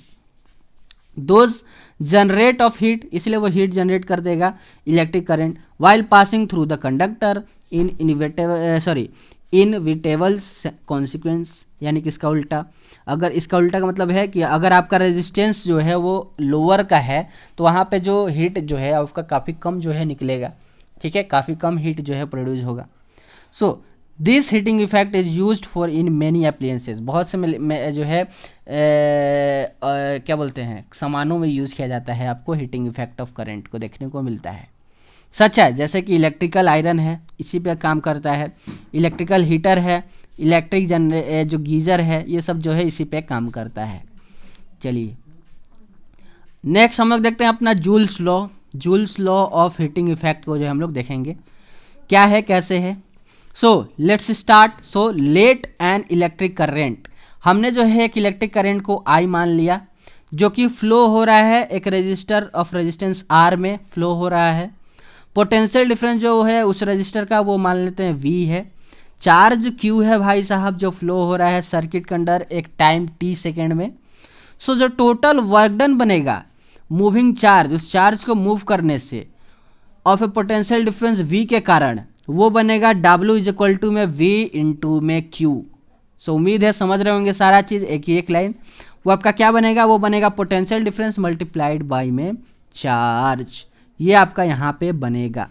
देन उसके बाद since the charge Q flow through the circuit of A time T, अब जो चार्ज Q जो है वो फ्लो हो रहा है एक सर्किट में किसी टाइम T पर, तब जो वहाँ वर्क डन बना वो आपका बना W is equal to V into में Q। वहीं पर देयरफॉर अगर हम पावर का बात करें, वहीं पर जब पावर का बात करें वर्क डन का तो आपका बना क्या, पोटेंशियल डिफरेंस मल्टीप्लाइड बाई में चार्ज Q। लेकिन अब वहीं पर मैं आपका बात करूँ किसका, अब मैं बात कर रहा हूँ किसका, अब मैं बात कर रहा हूँ पावर का, यानी देयरफॉर पावर जब हम इनपुट करते हैं उस सर्किट का, पावर अगर निकालने की कोशिश करते हैं तो उसका फॉर्मूला क्या बनेगा, उसका फॉर्मूला बनता है यहाँ पे देखिए पावर इज इक्वल टू में वर्क डन बाई टाइम, ये आपका बनेगा किसका, पावर का फॉर्मूला। ये सब चीज़ जो है आप नोट कर लीजिए या फिर इसका PDF जब मिलेगा तो एक बार रिवाइज कर लीजिएगा, फिर आपका जो है काम हो जाएगा। सो P इज इक्वल टू में V मल्टीप्लाइड बाई में Q डिवाइड बाई T। अब बोलेंगे कि ये भैया ये कहाँ से आ गया, तो अरे भाई साहब अभी तो आपने पढ़ के आया है क्या चीज़, work done. Work done is equal to में V मल्टीप्लाइड बाई में Q, ये अभी पढ़ के आए हैं आप वर्क डन का, देखिए ऊपर में दिख रहा है अभी, ठीक है। चलिए सो अब मैं आपको बताऊं, तभी आपने पढ़ के आया है एक चीज़, क्या चीज़, करेंट का। करेंट इज इक्वल टू में चार्ज बाई में टाइम। सो यहाँ से आप देखिए Q बाई में T दिख रहा है, यहाँ देखिए यहाँ पे Q बाई में T दिख रहा है, तो Q बाई में T के जगह पे आपने क्या कर देंगे, I कर देंगे, तो आपका एक पावर निकल के सामने आ जाएगा। ठीक है, क्या निकल के आएगा सामने, आपके सामने एक पावर निकल के आएगा, जिसका कि फॉर्मूला है क्या, पावर इज इक्वल टू में पोटेंशियल डिफरेंस मल्टीप्लाइड बाई में करेंट। ठीक है, चलिए सो P इज इक्वल टू में V इंटू आई आपका यहाँ के निकल के सामने आ जाएगा। उम्मीद है समझ गए होंगे पावर का फॉर्मूला कैसे बना, पावर इज इक्वल टू में पोटेंशियल डिफरेंस इनटू में करंट। यार मजा आ रहा है तो लाइक शेयर सब्सक्राइब तो करो फटाफट। चलिए देन नेक्स्ट देखते हैं, नेक्स्ट क्या है कैसे है। So since electric energy is supplied from time t, तो अब हम एक इलेक्ट्रिक एनर्जी को सप्लाई कर रहे हैं किसी टाइम t पर, Dooj after multiplying both side of the equation by time t। तो हम क्या करते हैं, जो यहाँ पे P is equal to V I आया है, इसमें जो है हम दोनों तरफ जो है वो टाइम t से मल्टीप्लाई कर देते हैं। यानी आपके पास क्या आया, P इज इक्वल टू में वी आई आया, अब इन दोनों तरफ जो है हम टाइम t से मल्टीप्लाई करेंगे, यानी P मल्टीप्लाइड बाई में t इज इक्वल टू में वी आई मल्टीप्लाइड बाई में t। ठीक है, तो यहाँ से P मल्टीप्लाइड बाई में t यानी पावर मल्टीप्लाइड बाई में टाइम जो है वो आपका हीट होता है। हीट इज इक्वल टू आ गया क्या चीज़, voltage, potential difference multiplied by में करंट मल्टीप्लाइड बाई में टाइम। तो ये आपका यहाँ पे आ गया हीट जनरेटर का, कि हीट जो है कितना प्रोड्यूस हो रहा है, तो पोटेंशियल डिफरेंस मल्टीप्लाइड बाई में करंट मल्टीप्लाइड बाई में टाइम कर देंगे, तो आपका यहाँ पे निकल के सामने आ जाएगा। सो उम्मीद है आप समझ रहे होंगे सारा चीज़। तो आप यहाँ पे सब चीज़ जो है आप लगा के रखेंगे, इस तरह से कर लेंगे, तो यहाँ से आपका हीट इज इक्वल टू में वी आई टी जो है वो निकल के आ गया, हीट इज इक्वल टू में V I T. So according to Ohm's law अगर देखें तो ओम्स लॉ के अकॉर्डिंग जो है आपको पता है क्या चीज़, कि ओम्स लॉ के according V is equal to में आई आर होता है। ठीक है, 10 बार ओम्स लॉ का फॉर्मूला जो है अभी मैं इस क्लास में बता दिया आपको। तो V is equal to I R होता है, तो अभी आप हीट का फॉर्मूला क्या पढ़ के आ रहे हैं, तो आप बोलेंगे कि भैया अभी हम लोग हीट का फॉर्मूला पढ़ के आ रहे हैं वी आई टी। तो अभी आप V का जो है ओम्स लॉ के अकॉर्डिंग देखें तो आई आर यहाँ पे लिखा हुआ है, तो इस V के जगह पे आई आर लिख दीजिए, तो आई आर मल्टीप्लाइड बाई में आई टी। तो H इज इक्वल टू में 2I है तो आई स्क्वायर हो जाएगा आर टी। तो ये भी आपका एक बन गया फॉर्मूला किसका, heating effect of electric current. H is equal to में आई स्क्वायर आर टी, ये भी आपका यहाँ पे बन गया। चलिए सो उम्मीद है समझ में तो आपको आ ही रहा होगा, क्योंकि मैं आपको पूरा जो है डिटेल में जो है बता रहा हूँ, भले क्रैश कोर्स है लेकिन मैं काफ़ी डिटेल में जो है वो चैप्टर को ले जा रहा हूँ। चलिए देन उसके बाद the expression of fourth expression से हमको ये पता चला, जो फार्मूला निकल के आया वो आपका joule law of heating effect होता है। यानी ये जो फार्मूला आपको निकल के सामने आया यही आपका joule law of heating effect है, जो अभी हम लोग ऊपर हेडिंग डाले थे। चलिए सो क्या ये स्टेट करता है, so which states that heat produce in a resistor is directly proportional to the square of current. यानी कि उस रजिस्टर में जो हीट प्रोड्यूस हो रहा होगा वो करंट के स्क्वायर के जो है प्रोपोर्शनल होगा, यानी डायरेक्टली प्रोपोर्शनल होगा। एंड और किसके डायरेक्टली प्रोपोर्शनल होगा, तो और वो डायरेक्टली प्रोपोर्शनल होगा आपके किसके, टू द रेजिस्टेंस के डायरेक्टली प्रोपोर्शनल होगा, जो कि आपको फॉर्मूला में ही दिख रहा है। और वो डायरेक्टली प्रोपोर्शनल होगा किसके, टाइम के डायरेक्टली प्रोपोर्शनल होगा। Which current is flowing through the resistance, जो कि रेजिस्टेंस में करंट फ्लो हो रहा है वो करंट के स्क्वायर के, रेजिस्टेंस के डायरेक्टली प्रोपोर्शनल और टाइम के डायरेक्टली प्रोपोर्शनल फ्लो होगा। चलिए नेक्स्ट आते हैं अपना इलेक्ट्रिक बल्ब पर, और इलेक्ट्रिक बल्ब को आप समझेंगे क्या है कैसे है। So electric bulb, in an electric bulb the filament of bulb gives that light. ये तो सबको पता है कि फिलामेंट जो है वही लाइट हमें देता है। Because of heating effect of electricity, अभी हम लोग ऊपर पढ़ के आए हैं किसके कारण से, तो हीटिंग इफेक्ट ऑफ इलेक्ट्रिसिटी के कारण से। The filament of bulb is generally, जो फिलामेंट जो है उस बल्ब का वो मेड अप ऑफ किससे बना रहता है, टंगस्टन मेटल से। याद रखिएगा टंगस्टन मेटल से जो है वो फिलामेंट जो है वो बना रहता है। हैविंग, जिसका कि melting point is equal to 3380 degree Celsius के लगभग जो है वो उसका मेल्टिंग पॉइंट होता है फिलामेंट का। याद रखिएगा कितना डिग्री सेल्सियस होता है, एमसीक्यू में पूछ सकता है। चलिए देन अब हम लोग नेक्स्ट आते हैं अपना इलेक्ट्रिक आयरन पे। ये क्या है, कैसे उसको देखेंगे। The elements of electric iron is made up of alloy, alloy से बना हुआ रहता है। हैविंग हाई मेल्टिंग पॉइंट जो है वो होता है उस एलॉय का। इलेक्ट्रिक हीटर जो है इसी काम पर जो है बनता है, वो भी एलॉय से बना हुआ रहता है। गीजर भी एलॉय से बना हुआ रहता है। ये जो है सब जो है वो एक सेम मैकेनिज्म पे ही काम करते हैं, यानी कि आयरन हुआ, हीटर हुआ, गीजर हुआ, ये सब सेम मैकेनिज्म पे काम करते हैं heating effect of electric current पर। ठीक है, चलिए देन इलेक्ट्रिक फ्यूज आ गया। अब हम लोग इलेक्ट्रिक फ्यूज पढ़ेंगे। इलेक्ट्रिक फ्यूज के बारे में क्या है, कैसे है, अब हम लोग इसको जो है वो पढ़ने जा रहे हैं, इलेक्ट्रिक फ्यूज। सो देखते हैं क्या है, कैसे है। ये हमारा electric fuse, electric fuse. So electric fuse is use to protect of electric appliances. ये तो सबको पता है यार, हम लोग घर में फ्यूज किस लिए यूज़ करते हैं, अपने जो सामान है, जो फ्रिज है, जो आपका एसी है, जो आपका टीवी है, ये सारे चीज़ को बचाने के लिए ब्लास्ट होने से, ख़राब होने से। क्योंकि अचानक वोल्टेज हाई आ जाए, अचानक वोल्टेज कम हो जाए, तो उससे हो सकता है आपका जो अप्लायंसेस है आपके घर में, फ्रिज है, जो आपका कुछ भी चीज़ है, आपका टीवी है, पंखा है, बल्ब है, ये फ्यूज ना हो, यानी कि ख़राब ना हो, उसके लिए हम लोग घर में अपना फ्यूज का यूज़ करते हैं। तो वही बोल रहा है कि इलेक्ट्रिक फ्यूज का हम लोग यूज़ करते हैं प्रोटेक्ट करने के लिए इलेक्ट्रिक अप्लायंसेस को, जो कि फ्रॉम हायर वोल्टेज से बचाता है हमें, इफ़ एनी, कभी भी अगर आ जाए तो। Electric fuse is made up of metal, सबको पता है मेटल से बना हुआ रहता है, एलॉय से, एलॉय ऑफ मेटल से बना हुआ रहता है या फिर मेटल से, जैसे एल्युमिनियम है, कॉपर है, आयरन है, लेड है, ये सब चीज़ से बना हुआ रहता है। In the case of flow of higher voltage, अगर हम हायर वोल्टेज के केस में देखें, then specified fuse wire melts and protect the electric appliances. यानी अगर हायर वोल्टेज के केस में क्या होता है, इलेक्ट्रिक फ्यूज का काम, हायर वोल्टेज के केस में जो इलेक्ट्रिक फ्यूज में जो मेटल लगा हुआ है, वायर जो लगा हुआ है, जैसी वोल्टेज हाई आया तो वो वायर जो है वो पिघल के टूट जाएगा और आपके घर में जो अप्लायंसेस है, यानी इलेक्ट्रिसिटी जो पास हो रहा है वो वहीं पर बंद हो जाएगा और आपका जो भी अप्लायंसेस है, इलेक्ट्रिकल अप्लायंसेस है, वो ख़राब होने से बच जाएगा। ये सबसे बड़ा यूजेज जो है आपका इलेक्ट्रिक फ्यूज का, और सबसे कामदायक जो है यूज जो है वो माना जाता है इलेक्ट्रिक फ्यूज का, और इसी कारण से हम लोग घर में जो है वो यूज़ करते हैं, अपना इलेक्ट्रिक फ्यूज को लगवाते हैं। अब यहाँ पे एक क्वेश्चन आया, इस क्वेश्चन को देख लेते हैं। क्वेश्चन है कि फ्यूज जो है आपके पास है 1 एम्पियर, 2 एम्पियर, 3 एम्पियर, 5 एम्पियर और 10 एम्पियर का यूज़ करना है, डोमेस्टिक पर्पज़ के लिए घर में लगाना है।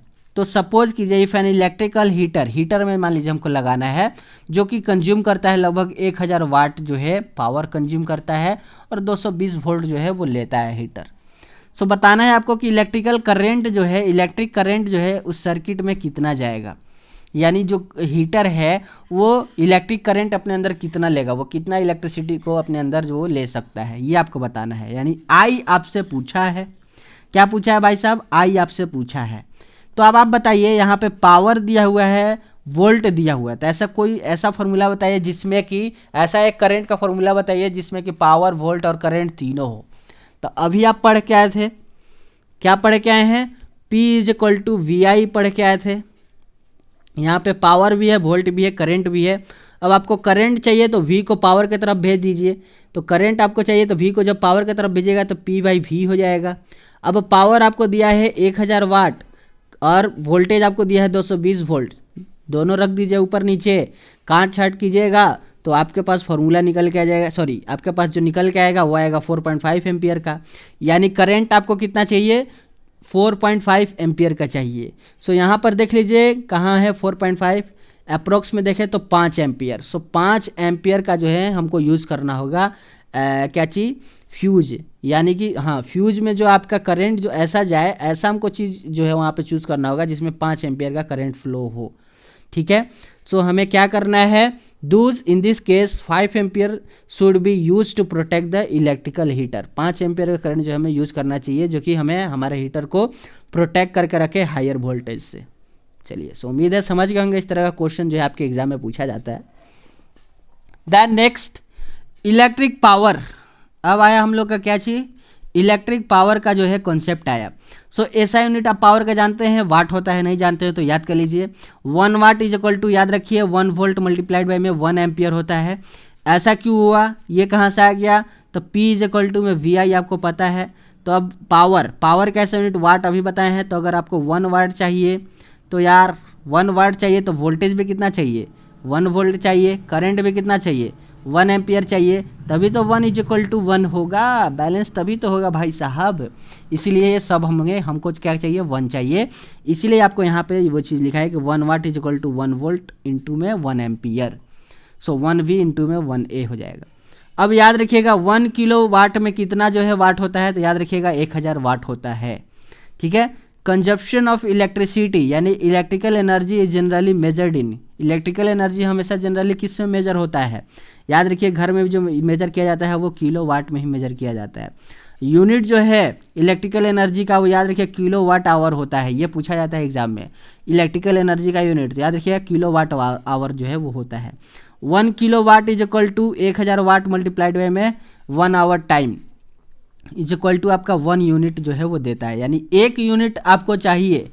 1 यूनिट में ध्यान रखिएगा कितना आपका होता है, तो 1 यूनिट में आपका 1000 वाट मल्टीप्लाइड में 1 घंटा, यानी 1 घंटा में 1000 वाट का पावर जो है अगर कंज्यूम करेगा कोई भी अप्लायंसेस, तो वहाँ पे जो यूनिट उठेगा वो आपका कितना उठेगा, वो आपका 1 यूनिट जो है वो उठता है। ठीक है, यानी 1000 वाट। अब 1 घंटा है तो इसको आप सेकंड में चेंज कीजिएगा तो 3600 हो जाएगा, ये तो सबको पता है कैसे निकलता है। यानी कि 1 kilowatt is equal to 3.6 into 10 का पावर 6 लिखा है, याद रखिएगा 10 का पावर 6 वाट सेकंड होता है, यानी 3.6 इंटू 10 का पावर 6 जूल भी हम लोग उसको बोल सकते हैं। ठीक है, तो याद रखिएगा 1 kilowatt is equal to 3.6 into 10 का पावर 6 जूल जो है वो आपका होता है। ये आपका आता है एग्जाम में, मैं बार बार बोल रहा हूँ ये एग्जाम में आता है, याद रखिएगा। अब यार ये तो आपका बच्चा वाला क्वेश्चन है। कंडक्टर सबको पता है, कंडक्टर क्या होता है, इंसुलेटर क्या होता है, ये तो सबको पता है। ठीक है, इस क्लास में जो भी प्रेजेंट लोग हैं, जो भी देख रहे हैं, उनको तो पता ही होगा। पता है कि नहीं, नहीं पता है तो जो है कमेंट कीजिएगा, पता है तब भी कमेंट करके बताइएगा हमें। ठीक है, चलिए। So the material which can allow to flow the electrons, यानी एक ऐसा मटेरियल जो कि अलाउ करे इलेक्ट्रॉन को फ्लो करने के लिए एक जगह से दूसरी जगह थ्रू इटसेल्फ, खुद से, उसको हम लोग कंडक्टर बोलते हैं। It has a large number of free electrons, conductor के अंदर बहुत सारा फ्री इलेक्ट्रॉन जो है वो मौजूद रहता है एक जगह से दूसरी जगह जाने के लिए, इसलिए वो करंट को अपने पास पकड़ के जो है वो फ्लो कराते रहता है। ठीक है, so low opposition in the flow of current, याद रखिएगा। इंसुलेटर में सेम वही अपोजिट कर दीजिए, यानी इसमें जो है कोई भी इलेक्ट्रॉन फ्री नहीं रहता है, यानी कि it is does not allow to flow the electron through itself is called insulator. इसमें कोई भी इलेक्ट्रॉन फ्री रहता ही नहीं है, इसलिए इसका नाम पड़ा इंसुलेटर। चलिए देन नेक्स्ट, थोड़ा स्पीड बढ़ा लेते हैं। अब आता है इलेक्ट्रिक करंट का बारी। सो इलेक्ट्रिक करंट किसको कहते हैं, इलेक्ट्रिक करंट ऊपर सबसे पहला जो लेक्चर में आप पढ़ के आए इलेक्ट्रिक करंट के बारे में, ये दोबारा से यहाँ जो है कंटेंट में डाल दिया है। चलिए कोई बात नहीं, पढ़ लेते हैं, आ गया है तो पढ़ ही लेंगे।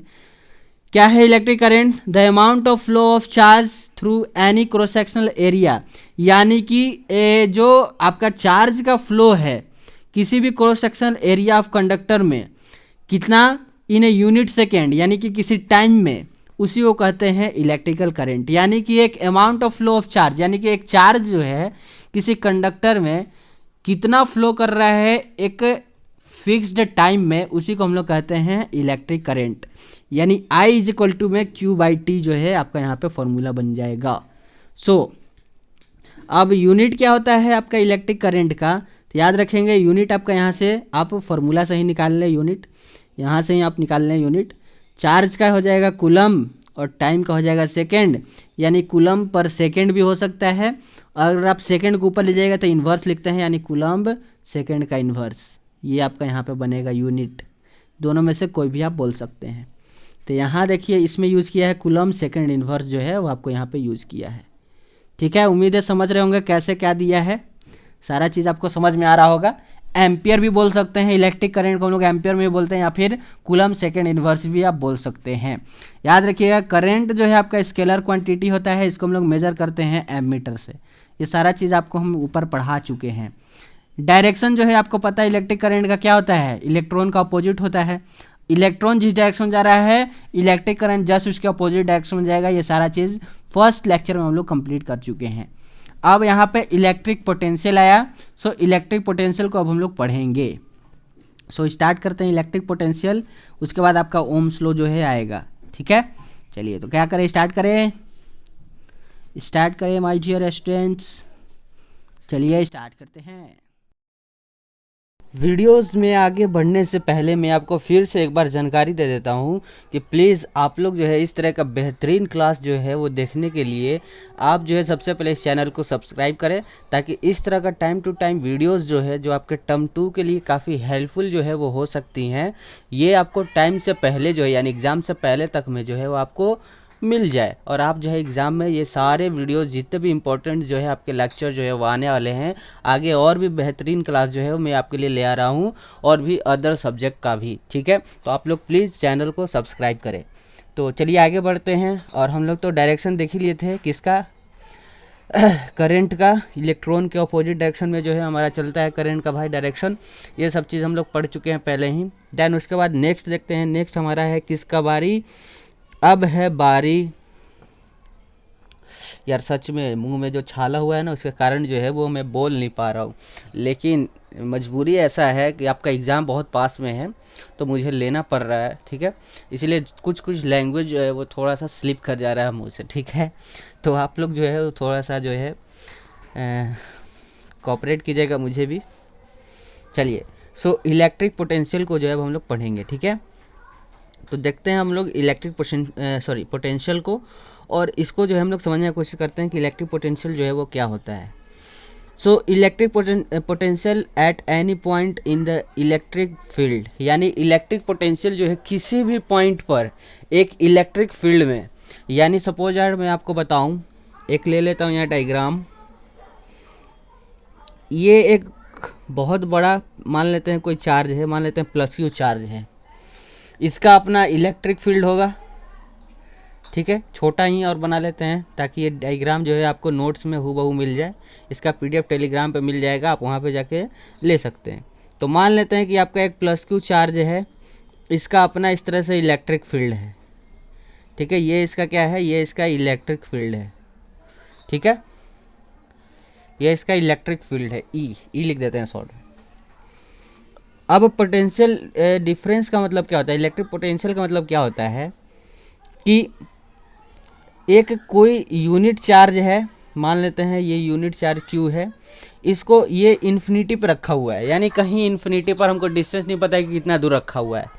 हम जो है इस चार्ज को उठा के और इस इलेक्ट्रिक फील्ड के अंदर किसी पॉइंट पे लाके जो है रख दिए, यानी इसको उठा के वहाँ से हम मान लेते हैं कि यहाँ उठा के रख दिया के, तो यहाँ पर जो वर्क डन लगा, ठीक है, और ला के जो यहाँ रखा गया कितने इलेक्ट्रिक पोटेंशियल, वही आपका जो है यहाँ डेफिनेशन में आपको देखने को मिलेगा। ये देख लेते हैं क्या है कैसे है डायग्राम, उम्मीद है आपको समझ में आया होगा।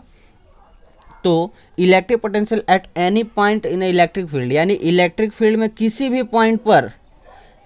पॉइंट पर, अब यहाँ इलेक्ट्रिक फील्ड है इस प्लस क्यू का, अब ये किसी भी पॉइंट पर अगर रख दे कि कोई भी एक चार्ज उठा के कहीं से भी चार्ज लाके इस फील्ड में प्लस क्यू का चार्ज जितना फील्ड अपना घुमा रहा है इलेक्ट्रिक फील्ड उसके अंदर कहीं भी ला के रख दें, देन उसके बाद क्या होगा, is define as the amount of work done to bring the unit positive charge. ये देखिए यहाँ पर है, यानी एक हम यूनिट पॉजिटिव चार्ज जो है वो उठा के किसी भी इस फील्ड के अंदर, यानी ये जो फील्ड है प्लस क्यू चार्ज का, ये जो फील्ड है क्षेत्र है, इसके अंदर हम उस प्लस क्यू चार्ज के अंदर, ये प्लस क्यू चार्ज का जो फील्ड है इतने दूर में जो आपको रेड में दिख रहा है, अगर हम इसको जो है ये प्लस जो यहाँ पे ग्रीन में दिख रहा है चार्ज, इसको उठाकर और हम इस रेड वाले के क्षेत्र में ला के रख देते हैं किसी भी पॉइंट पर, वही इस डिफिनीशन में लिखा हुआ है कि the amount of work done. अब उस चार्ज को, स्मॉल चार्ज क्यू को उठा के लाने में कोई वर्क हमें लगा होगा, तो work done to bring a unit positive charge, यानी जो हम लोग यूनिट पॉजिटिव चार्ज को इन्फिनिटी से उठा के ले आए हैं, इन्फिनिटी का मतलब है कि इलेक्ट्रिक फील्ड से बाहर कहीं रखा हुआ है, वहाँ से उठा के हम उसको इलेक्ट्रिक फील्ड के अंदर ले आए हैं उस चार्ज को, टू डैट पॉइंट, यानी हम उसको जहाँ पे लाके रखे हैं इलेक्ट्रिक फील्ड के अंदर, तो इलेक्ट्रिक फील्ड के अंदर हमने यहाँ पे लाके उस चार्ज को रख दिया। तो यही कहता है आपका क्या चीज़, इलेक्ट्रिक पोटेंशियल। यही कहता है कि एक इलेक्ट्रिक पोटेंशियल हम लोग उसको कहेंगे कि एक कोई भी चार्ज जो है किसी भी पॉइंट पे इलेक्ट्रिक फील्ड के अंदर हम लोग इन्फिनिटी से उठाकर जो लाते हैं इलेक्ट्रिक फील्ड के अंदर किसी भी पॉइंट पे लाकर रखते हैं, तो उसका जो वर्क डन होता है और उसके बीच में जो डिफरेंस निकल के आता है, बस उसी डिफरेंस को हम लोग इलेक्ट्रिक पोटेंशियल जो है वो कहते हैं। यानी पहले जब वो इलेक्ट्रिक फील्ड से बाहर था तो उस पर जो इलेक्ट्रिसिटी लग रहा होगा, अब वो इलेक्ट्रिक फील्ड के अंदर आया, किसी दूसरे चार्ज के इलेक्ट्रिक फील्ड के अंदर हम उस चार्ज को ले आए, तो अब उस पर कितना पोटेंशियल एनर्जी लग रहा है, इस चीज़ को हम लोग कहते हैं इलेक्ट्रिक पोटेंशियल। देन उम्मीद आप समझ गए होंगे सारा चीज़। इसका फॉर्मूला आप देख लीजिए यहाँ पर, पोटेंशियल एनर्जी यानी electric potential is equal to work done by में चार्ज क्यू होता है, वर्क डन बाई में चार्ज क्यू होता है। इसको आप लोग याद रखिएगा, क्या चीज़ कि V is equal to W by Q होता है, ये चीज़ याद रखिएगा। मल्टीप्लाई में क्यू नत कर दीजिएगा, बहुत से बच्चे मल्टीप्लाई में क्यू कर देते हैं। यहाँ में स्प्रिंट भी था, मल्टीप्लाई में क्यू था तो मैंने उसको सुधारा है, ठीक है। चलिए देन उसके बाद नेक्स्ट देखते हैं, ऐसा यूनिट क्या होता है इलेक्ट्रिक पोटेंशियल का, तो इस फार्मूला से ही आप जनरेट कर लेंगे ऐसा यूनिट भी। ओहो, इस फार्मूला से ही आप ऐसा यूनिट जनरेट कर लेंगे। उम्मीद है अब आपको तो आ ही रहा होगा कि फार्मूला से हम लोग कैसे ऐसा यूनिट जनरेट करेंगे। यहाँ पर जो V है, हम इसको V का ही ऐसा यूनिट चाहिए। W यानी वर्क का क्या होता है, तो आप बोलेंगे कि भैया आपने बताया है खुद वर्क का जूल होता है, तो हम कहेंगे बहुत बढ़िया। फिर Q का मतलब चार्ज होता है, चार्ज का मैंने आपको क्या बताया है, तो आप कहेंगे अरे भैया अभी तो पढ़ गए हैं चार्ज का, आपने चार्ज का मैं चार्ज ही लिख रहा हूँ, चार्ज का तो अरे भैया आपने तो बताया है कि चार्ज का कूलम्ब होता है, क्या होता है, कूलम्ब होता है, यही तो आपने बताया है। तो हम कहेंगे वाह बहुत बढ़िया भाई साहब, तो आप पढ़ के आए हैं। तो यहाँ से आपका क्या निकला, इलेक्ट्रिक पोटेंशियल का जूल पर कूलम्ब। सो जूल पर कूलम्ब जो है वो आपका क्या होता है, ऐसा यूनिट होता है आपका, किसका होता है ऐसा यूनिट, इलेक्ट्रिक पोटेंशियल का। समझ गए। तो ये देखिए यहाँ पर जो है आपको मिलेगा इलेक्ट्रिक पोटेंशियल का ऐसा यूनिट। सो जूल कूलम्ब इन्वर्स यानी कि नीचे C है, ऊपर जाएगा तो इन्वर्स चढ़ जाता है, तो जूल कूलम्ब इन्वर्स हो गया। या फिर हम लोग इलेक्ट्रिक पोटेंशियल का दूसरा यूनिट हम लोग वोल्ट भी बोल सकते हैं, ठीक है, समझ रहे हैं। दूसरा अगर होगा, अगर आपके ऑप्शन में अगर जूल पर कूलम्ब या फिर जूल कूलम्ब इन्वर्स नहीं दिया होगा तो वोल्ट भी हो सकता है उसका ऐसा unit. It is a scalar quantity, क्योंकि इसका डायरेक्शन फिक्स नहीं होता है, मैग्नीट्यूड तो फिक्स होता है लेकिन डायरेक्शन फिक्स नहीं होता है, इसलिए एक स्केलर क्वांटिटी है। Plus charge flow from higher to lower potential, याद रखिएगा प्लस चार्ज जो है वो लोअर, एक सेकंड रखिएगा, प्लस चार्ज जो है वो हायर से लोअर पोटेंशियल की ओर जो है वो मूव करता है, और वहीं पर निगेटिव चार्ज जो है वो इसका जस्ट उल्टा यानी कि लोअर से हायर पोटेंशियल की ओर मूव करता है। यही सारा जानकारी जो है वो आपको याद रखना है, आपके पॉइंट में आपके एग्जाम में जो है बहुत सारा हेल्पफुल जो है वो हो जाएगा आपके लिए। देन उसके बाद द डिफरेंस ऑफ, ओहो काहे घसक रहे हो भैया, द डिफरेंस ऑफ अरे यार चल जाओ, तो the difference of electric potential between any two points. अब दो पॉइंट्स के बीच में जो इलेक्ट्रिक पोटेंशियल है, यानी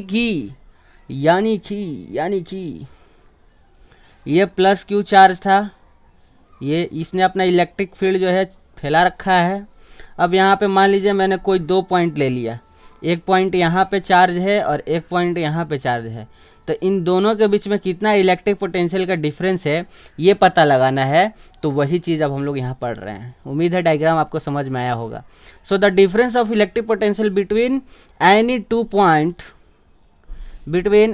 point in the electric field is called electric potential difference. So उम्मीद है आप समझ गए होंगे इलेक्ट्रिक पोटेंशियल डिफरेंस किसको कहते हैं। डायग्राम आपको मिल गया, हूबहू ऐसा नोट्स आपको टेलीग्राम चैनल पर मिल जाएगा। आप हमारे टेलीग्राम चैनल पर ज्वाइन हो जाइए, ठीक है। चलिए, so it is also known as voltage, इसी को हम लोग वोल्टेज भी बोलते हैं, ठीक है। दो पॉइंट के बीच का जो डिफरेंस हम लोग नापते हैं उसी को हम लोग वोल्टेज भी बोलते हैं।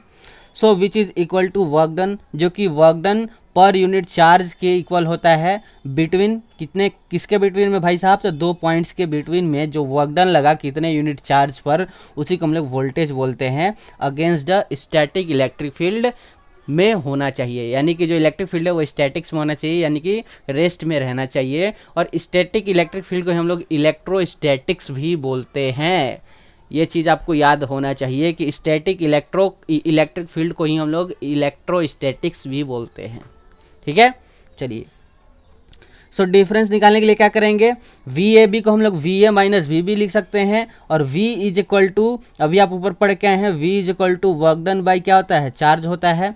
सो वर्क डन भी कहाँ से कहाँ तक, तो A से लेकर B तक ही वर्क डन होगा। So V is equal to V A B upon में Q हो जाएगा, ए बी नीचे लिखा रहेगा, W के नीचे ए बी, यानी कि वर्क डन जो है वो A से B तक लाने में जो लगा वो है ए बी का मतलब, W ए बी का मतलब। सो वोल्टेज जो है आपका, यानी potential difference of A B is equal to V A minus V B, और is equal to W A B upon में क्यू जो है वो आपका हो जाएगा। सो देन उसके बाद इलेक्ट्रिक पोटेंशियल डिफरेंस किससे मेजर किया जाता है, सबको पता है भाई, वोल्ट, हम लोग वोल्ट मीटर से ही नापेंगे। अब हम लोग का ख़त्म हुआ वो टॉपिक इलेक्ट्रिक पोटेंशियल। से उम्मीद है आपको समझ में आया होगा, मज़ा आया होगा। तो लाइक करने का भी मन कर रहा होगा आपको, नहीं कर रहा है तभी कर दीजिए, कर रहा है तो यार अच्छी बात है। और शेयर करने का जो यार कोई का मन नहीं करता है, लेकिन इस भाई के लिए जो है वो शेयर कर दो यार, इतना मेहनत कर रहे हैं, मुंह में जो है वो छाला हुआ पड़ा है, लेकिन इतना मतलब कि कष्ट करते हुए भी आपका वीडियोज़ में जो है वो बना रहा हूँ, मतलब बोला नहीं जा रहा है हमसे, ठीक है, लेकिन हम ज़बरदस्ती जो है वो बोल बोल के आपका ये क्लास ले रहा हूँ। नहीं, क्लास आपका छूटना नहीं चाहिए, इसलिए आज 3 बजे की जगह जो है वो आपका क्लास 7 बजे आ रहा है। ठीक है, तो यार इतना मेहनत अगर कोई कर रहा है आपके सामने एक बंदा, तो यार आपको भी थोड़ा सा मेहनत करके चैनल को ग्रो करना चाहिए। काफ़ी दिन से हम लोग जो है वो लगे हुए हैं मेहनत करने में, लेकिन मतलब कि आप लोग की तरफ से बढ़िया रिजल्ट जो है वो हमें नहीं देखने को मिल रहा है, रिस्पॉन्स आप लोग की तरफ से नहीं मिल रहा है। ऐसा क्यों, कहीं पर कमी है तो यार कमी भी बताओ हमें। चलिए, बहुत हो गया यार, बातें करना तो होता रहेगा, कभी हम लोग एक क्लास ले लेंगे एग्ज़ाम के बाद अपना बातचीत का, उसमें हम लोग बात कर लेंगे। अभी हम लोग ओम्स लॉ के बारे में पढ़ते हैं। ओम्स लॉ जो है वो क्या है, कैसे है, आपके एग्जाम में मोस्ट इंपॉर्टेंट जो है वो टॉपिक बन जाता है ओम्स लॉ का।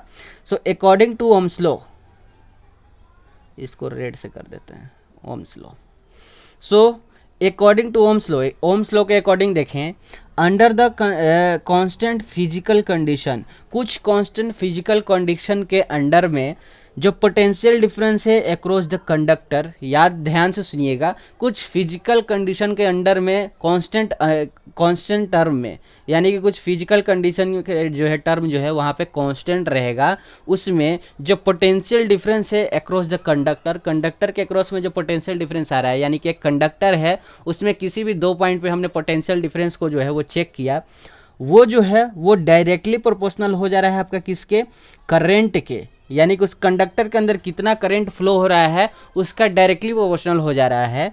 ठीक है, थ्रू द कंडक्टर, यानी कंडक्टर का जो करंट फ्लो हो रहा है उसके डायरेक्टली प्रोपोर्शनल हो जा रहा है। यानी कि आपका ओम्स लॉ क्या बोल रहा है, ओम्स लॉ भाई साहब यही बोल रहा है कि जो वोल्टेज है यानी कि पोटेंशियल डिफरेंस है वो डायरेक्टली प्रोपोर्शनल हो जा रहा है करंट के। यही आपका डेफिनेशन में भी लिखा हुआ है, आप डेफिनेशन को भी आप ऐसे याद करेंगे, क्या चीज, under the constant physical condition the potential difference across the conductor is directly proportional to the current flowing through the conductor. ये हो गया आपका ओम्स लॉ का पूरा डेफिनेशन कंप्लीट। और यहाँ से आप एक्सप्रेशन जो है वहाँ पे शो करेंगे कि V जो है वो डायरेक्टली प्रोपोर्शनल है I के। अब आपको पता है कि डायरेक्टली प्रोपोर्शनल हटाता है कोई कांस्टेंट जुड़ता है, अगर डायरेक्टली प्रोपोर्शनल को हम लोग हटाए तो कांस्टेंट यहाँ रेजिस्टेंस जो है वो जुड़ जाएगा, क्योंकि आप इलेक्ट्रिसिटी पढ़ रहे हैं तो रेजिस्टेंस कई बार आएगा, तो V is equal to RI या फिर IR भी आप बोल सकते हैं कि होगा। तो यहाँ पर जो है वो आपका ये हो गया आपका किसका, ये हो गया आपका ओम्स लॉ का फॉर्मूला।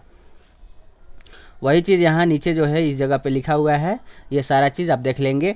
आर का मतलब होता है क्या, तो आर का मतलब माय डियर स्टूडेंट, आर का मतलब होता है प्रोपोर्शनलिटी कांस्टेंट होता है, जिसको हम लोग रेजिस्टेंस भी बोलते हैं उस कंडक्टर का। ठीक है, सो आपका फॉर्मूला बना I is equal to VR। अब I is equal to VR कहाँ से आ गया भैया, आपने तो बताया हमें कि V is equal to RI। So भाई साहब जो हमने V is equal to RI बोला है, तो R को जब जो है आप V के तरफ ले आएंगे तो इधर मल्टीप्लाई कर रहा है तो इज इक्वल टू इधर आया तो डिवाइड करेगा, तो अब आपका यहाँ बन गया V अपॉन में R is equal to I।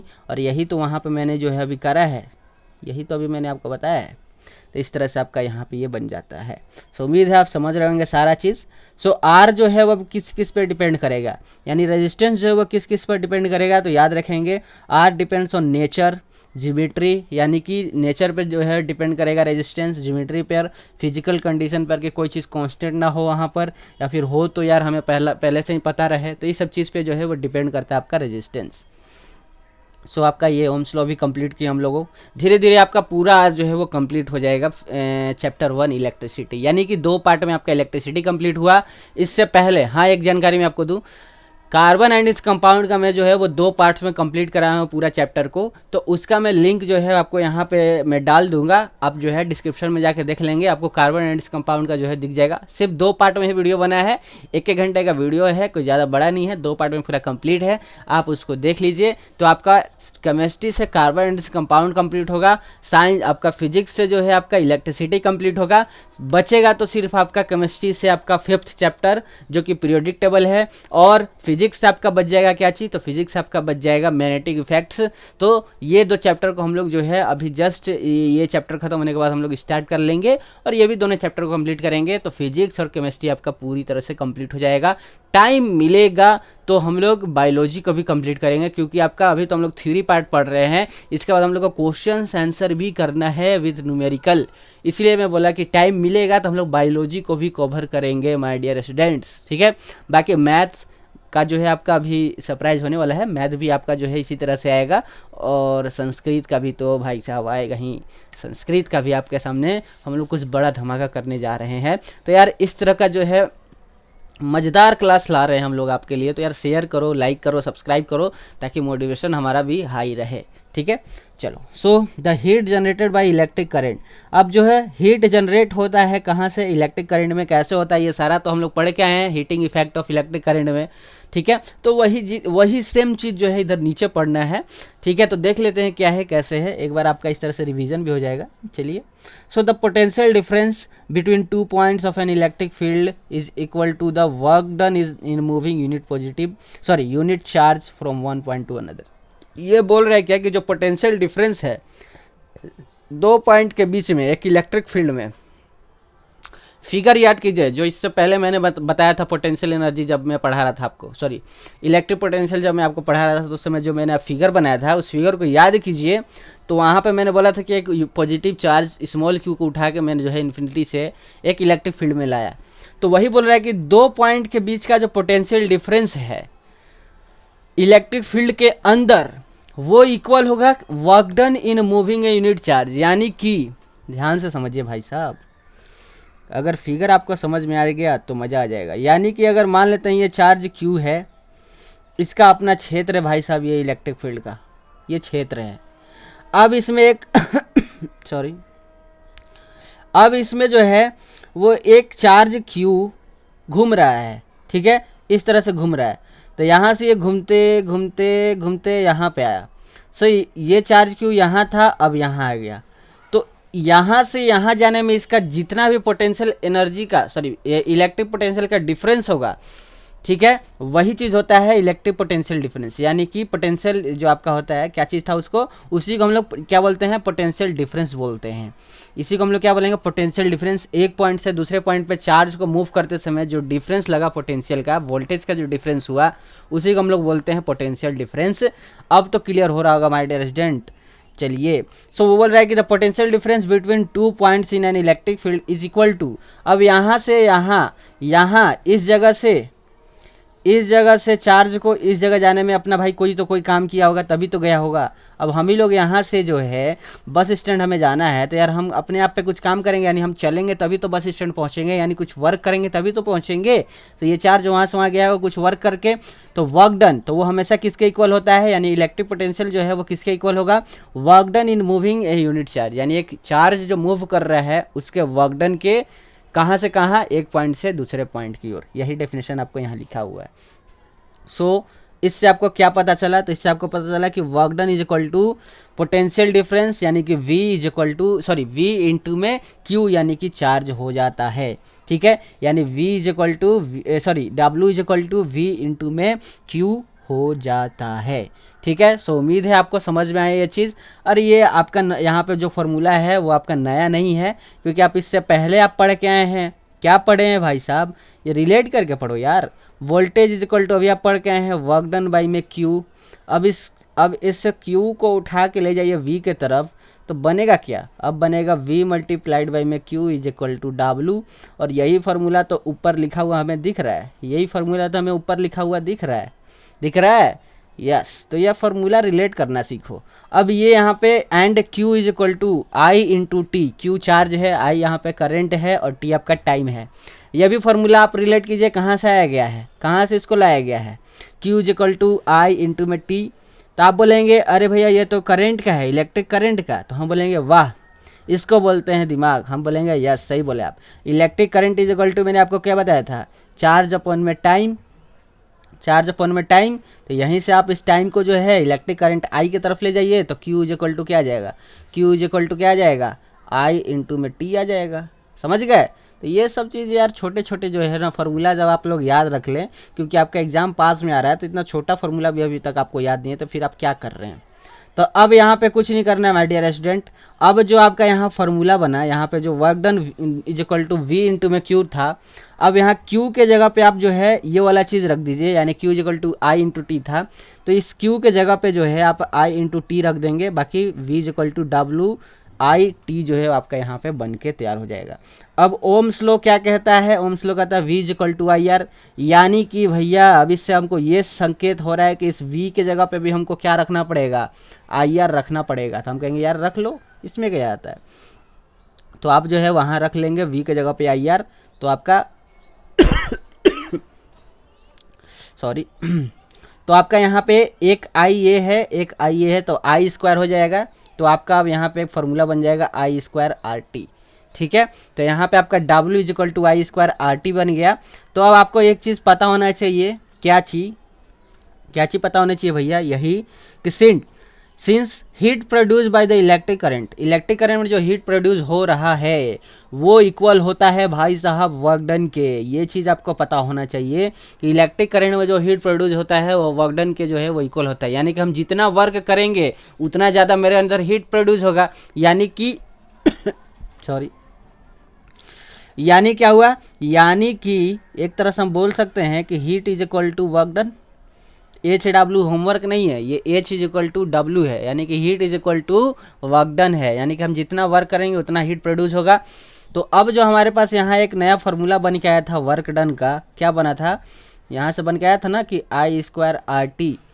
तो वर्क जो है वो इक्वल है हीट के, तो हम ये भी तो बोल सकते हैं कि heat is equal to I square R T, ये भी तो बोल सकते हैं। तो आप बोलेंगे हाँ एकदम सही बात है, तो हम बोलेंगे वाह, अब तो आप सीख गए भाई साहब, अब आप फिजिक्स में आपको कोई नहीं रोक सकता है। तो हीट इज इक्वल टू क्या बन गया, आई स्क्वायर आर टी जो है नीचे 2 दिख रहा है वो आपका ऊपर में होगा, आई स्क्वायर लिखा है वो आर टी जूल जो है वो आपका हो जाएगा, क्योंकि हीट का ऐसा यूनिट जूल होता है इसलिए वहाँ जूल लास्ट में लगा हुआ है। चलिए यार ये रेजिस्टेंस कितने बार आएगा, कितने बार हम लोग रेजिस्टेंस का डेफिनेशन पढ़ेंगे, चलो कोई नहीं आ गया तो पढ़ लेते हैं। सो resistance ratio applied by voltage, यानी कि वोल्टेज अपॉन में करंट का जो रेशियो होता है flowing in a conductor, conductor में जो फ्लो हो रहा है उसी को हम लोग रेजिस्टेंस ऑफ द कंडक्टर बोलते हैं।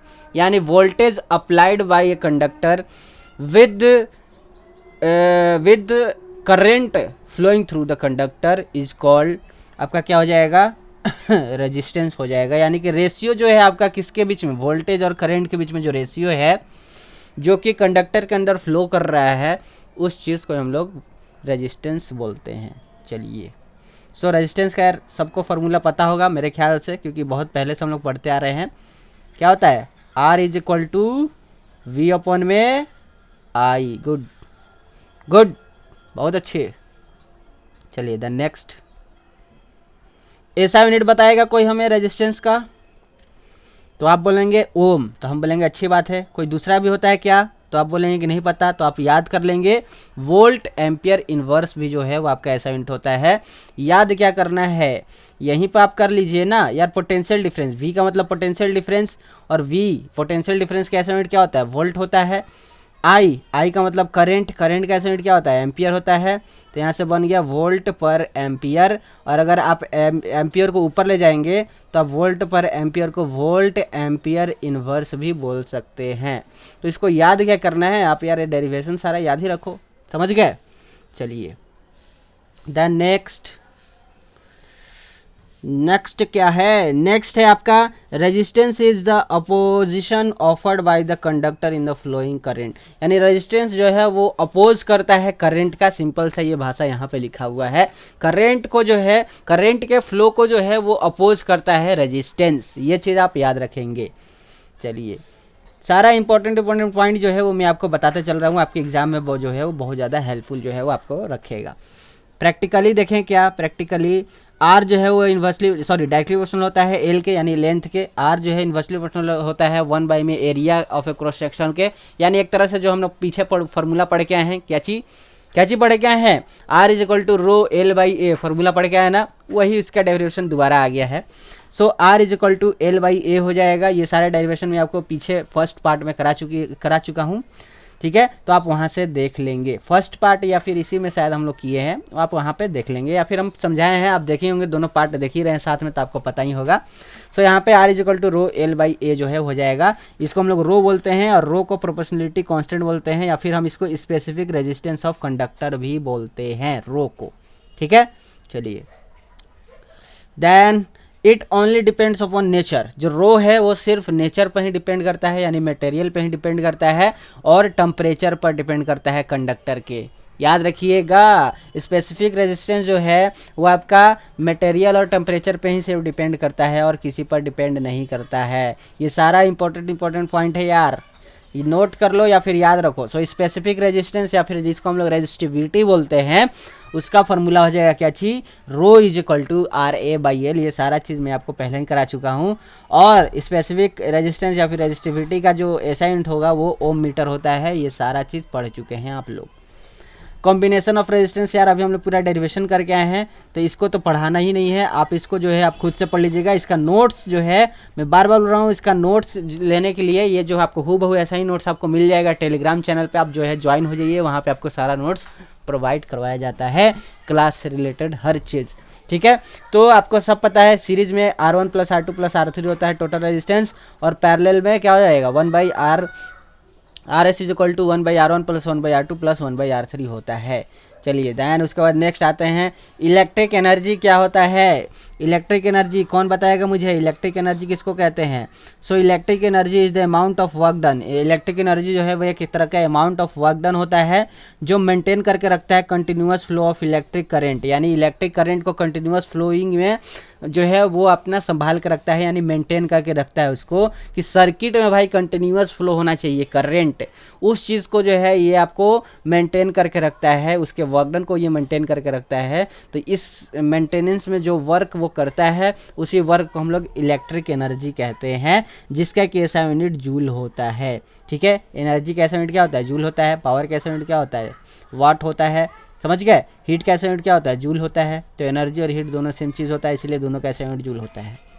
चलिए देन इलेक्ट्रिक पावर आ गया, अभी जस्ट पावर मैंने जो है अपने मुंह से निकाला, फिर से यहाँ पे इलेक्ट्रिक पावर आ भी गया। सो इलेक्ट्रिक पावर क्या होता है इसके बारे में समझना है। So the electric power is a work done per unit time, यानी कि जो वर्क डन हो रहा है एक फिक्स्ड समय में या फिर एक टाइम में जो हम लोग काम करते हैं, उसी को हम लोग बोलते हैं इलेक्ट्रिक पावर। यानी electric power is equal to electric work done divided by में टाइम होगा, ठीक है। यहाँ पे डिवाइडेड बाई में टाइम होगा, यानी कि इस तरह से ये स्लैश होगा इस बीच में, ठीक है। यहाँ मैं बढ़िया से कर देता हूँ इसको, इस तरह से यहाँ बीच में जो है माय डियर स्टूडेंट स्लैश होगा, इस तरह से ये स्लैश होगा, यानी कि डिवाइड में टाइम टेकन होगा, वर्क डन अपॉन में टाइम टेकन होगा। यहाँ देखिए यहाँ पे मैं कर दिया था सुधार, P इज इक्वल टू में पावर इज इक्वल टू में वर्क डन अपॉन में टाइम जो है वो आपका हो जाएगा। सो इलेक्ट्रिक पावर का जो है डिफाइन अगर दूसरा तरीका से आप देखें तो यहाँ लिखा हुआ electric power, electric power is also define as the electrical energy consume per unit time, यानी कि एक फिक्स समय में जो एनर्जी कंज्यूम करता है कोई भी डिवाइस, उसी को हम लोग इलेक्ट्रिकल पावर बोलते हैं, जिसका कि क्या होता है फार्मूला क्या हो जाएगा, फार्मूला हो जाएगा P इज इक्वल टू में E अपॉन में T, यानी एनर्जी अपॉन में टाइम हो जाएगा। ऐसा यूनिट पावर का सबको पता है वॉट होता है, यार ये तो सबको पता है वॉट होता है।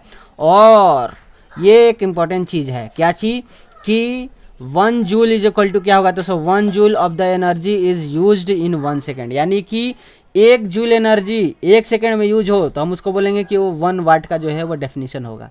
उसको हम लोग बोलेंगे क्या, वो 1 वाट का डेफिनेशन होगा। यानी कि उसको हम लोग क्या बोल देंगे कि electric power is equal to 1 watt. अब ये कहाँ से आया ये चीज़, तो यार ये चीज़ मैं 10 बार बताया हूँ। पावर का भी आप ऐसा यूनिट क्या पढ़ के आए हैं, पावर का ऐसा यूनिट आप क्या पढ़ के आए हैं, तो भाई पावर का ऐसा यूनिट हम पढ़ के आए हैं एनर्जी अपॉन में क्या पढ़ के आए हैं, एनर्जी अपॉन में टाइम। तो हम कहेंगे अच्छी बात है। तो एनर्जी का क्या होता है, जूल होता है। अब हमको यहाँ पे 1 वाट, पावर का ऐसा यूनिट वाट होता है, तो 1 वाट हमको चाहिए, तो ऊपर भी 1 होना चाहिए, एनर्जी में भी 1 होना चाहिए, टाइम भी 1 होना चाहिए। तो एनर्जी का ऐसा यूनिट जूल यानी 1 जूल होना चाहिए। कितना सेकंड में होना चाहिए, तो 1 सेकंड में होना चाहिए। तो यही चीज़ तो वहाँ लिखा हुआ है लैंग्वेज में कि 1 watt is equal to 1 joule upon में 1 सेकेंड। और यही तो यहाँ लिखा है कि when 1 joule of energy is used for 1 second that is called 1 watt, यानी कि electrical power is equal to 1 watt हो जाएगा। यही चीज़ तो लिखा है लैंग्वेज में। चलिए देन नेक्स्ट देखते हैं, ये हमारा लास्ट कॉन्सेप्ट है, तो अब हम लोग इसको पढ़ेंगे। ये आपका क्या है, ये एक तरह से डेरिवेशन है। सो डेरिवेशन अब हम लोग करने जा रहे हैं, derivation of formula of electric power. So electric power का हम लोग डेरिवेशन करेंगे और उसके बाद अपना कंप्लीट करेंगे पूरा इलेक्ट्रिसिटी चैप्टर को, ठीक है। उसके बाद आपका जो भी क्वेश्चन बचेगा वो हम लोग सारा करेंगे। अभी तो यार 20 डेज में आपका ये कौन सा दिन है, ये आपका दूसरा दिन है, ठीक है। चलो सो स्टार्ट करते हैं my dear student. So we know that electric work done, so we know that हम लोग जानते हैं इलेक्ट्रिक वर्क डन। अभी फॉर्मूला पढ़ के आए थे, W is equal to VIT पढ़ के आए हैं ना, या फिर power is equal to VIT होता है, ये भी हम लोग पढ़ के आए हैं। तो आप बोलेंगे कि हाँ सर, हाँ भैया एकदम पढ़ के आए हैं। यहाँ पे ये डबल टी क्यों लिखा है भाई, एक ही टी होगा। ये इस जगह पे जो है वो हल्का गलती किया है, ये यहाँ डबल टी नहीं होगा, एक ही टी होगा। So P is equal to VIT जो है वो आपका यहाँ पे होता है। सो अब आपको पता होना चाहिए, सब चीज़ पता होना चाहिए क्या कि P is equal to VI भी आप सब पढ़ के आए हैं। So electrical power is equal to volt into ampere, ये चीज़ भी आप पढ़ के आए हैं यार। ये सारा चीज़ तो हम लोग पीछे पढ़ लिए हैं भैया। तो हम बोलेंगे कि हाँ हाँ पढ़ लिए हैं, ये तो हमें भी पता है। क्या चीज़ पढ़े हैं, यानी ये जो सर यहाँ पे भैया लैंग्वेज में लिखा है इसको थोड़ा आप बता दीजिए क्या है। यानी इलेक्ट्रिकल पावर, तो इलेक्ट्रिकल पावर को आप P से डिनोट करते हैं, वोल्ट है और एम्पियर यानी करंट है। So P is equal to VI, इसी को तो लिखा है लैंग्वेज में लिख दिया है, बस समझ गए। चलिए सो अब यहाँ से जो है आप देखेंगे ओम्स लो, तो ओम्स लो क्या कहता है, V is equal to IR कहता है। सो आप V के जगह पे, यानी कि ये जो यहाँ पे P is equal to VI लिखा है, तो इसमें V के जगह पे आप IR पुट कर दीजिएगा, तो P इज इक्वल टू क्या बन जाएगा, IR इंटू में I, यानी कि एक तरह से PI स्क्वायर R हो जाएगा। तो ये एक आपका बन गया पावर का फॉर्मूला। देन उसके बाद अब आपको पता है, कहेंगे अब कि अब क्या पता है मुझे। सो यहाँ भी जो है हल्का से इसको सुधार लीजिएगा, इस चीज़ को जो है हल्का सा सुधार लीजिएगा। अब आपको एक चीज़ और पता है क्या, कि अगर मैं V is equal to IR होता है, तो हम कहेंगे ठीक है। तो यहाँ से अगर मैं I को जो है, R को जो है मैं छोड़ दूँ, एक सेकंड रुकिएगा, मैं R को जो है सॉरी I को उधर ही छोड़ दूँ, R को V की तरफ ले जाऊँ, तो V ओपन में R हो जाएगा इज इक्वल टू I हो जाएगा। तो आप बोलेंगे यस सर, ये तो ये यस भैया, ये तो फार्मूला हम लोग पढ़ के भी आए हैं। तो हम कहेंगे बहुत बढ़िया यार, याद है तो।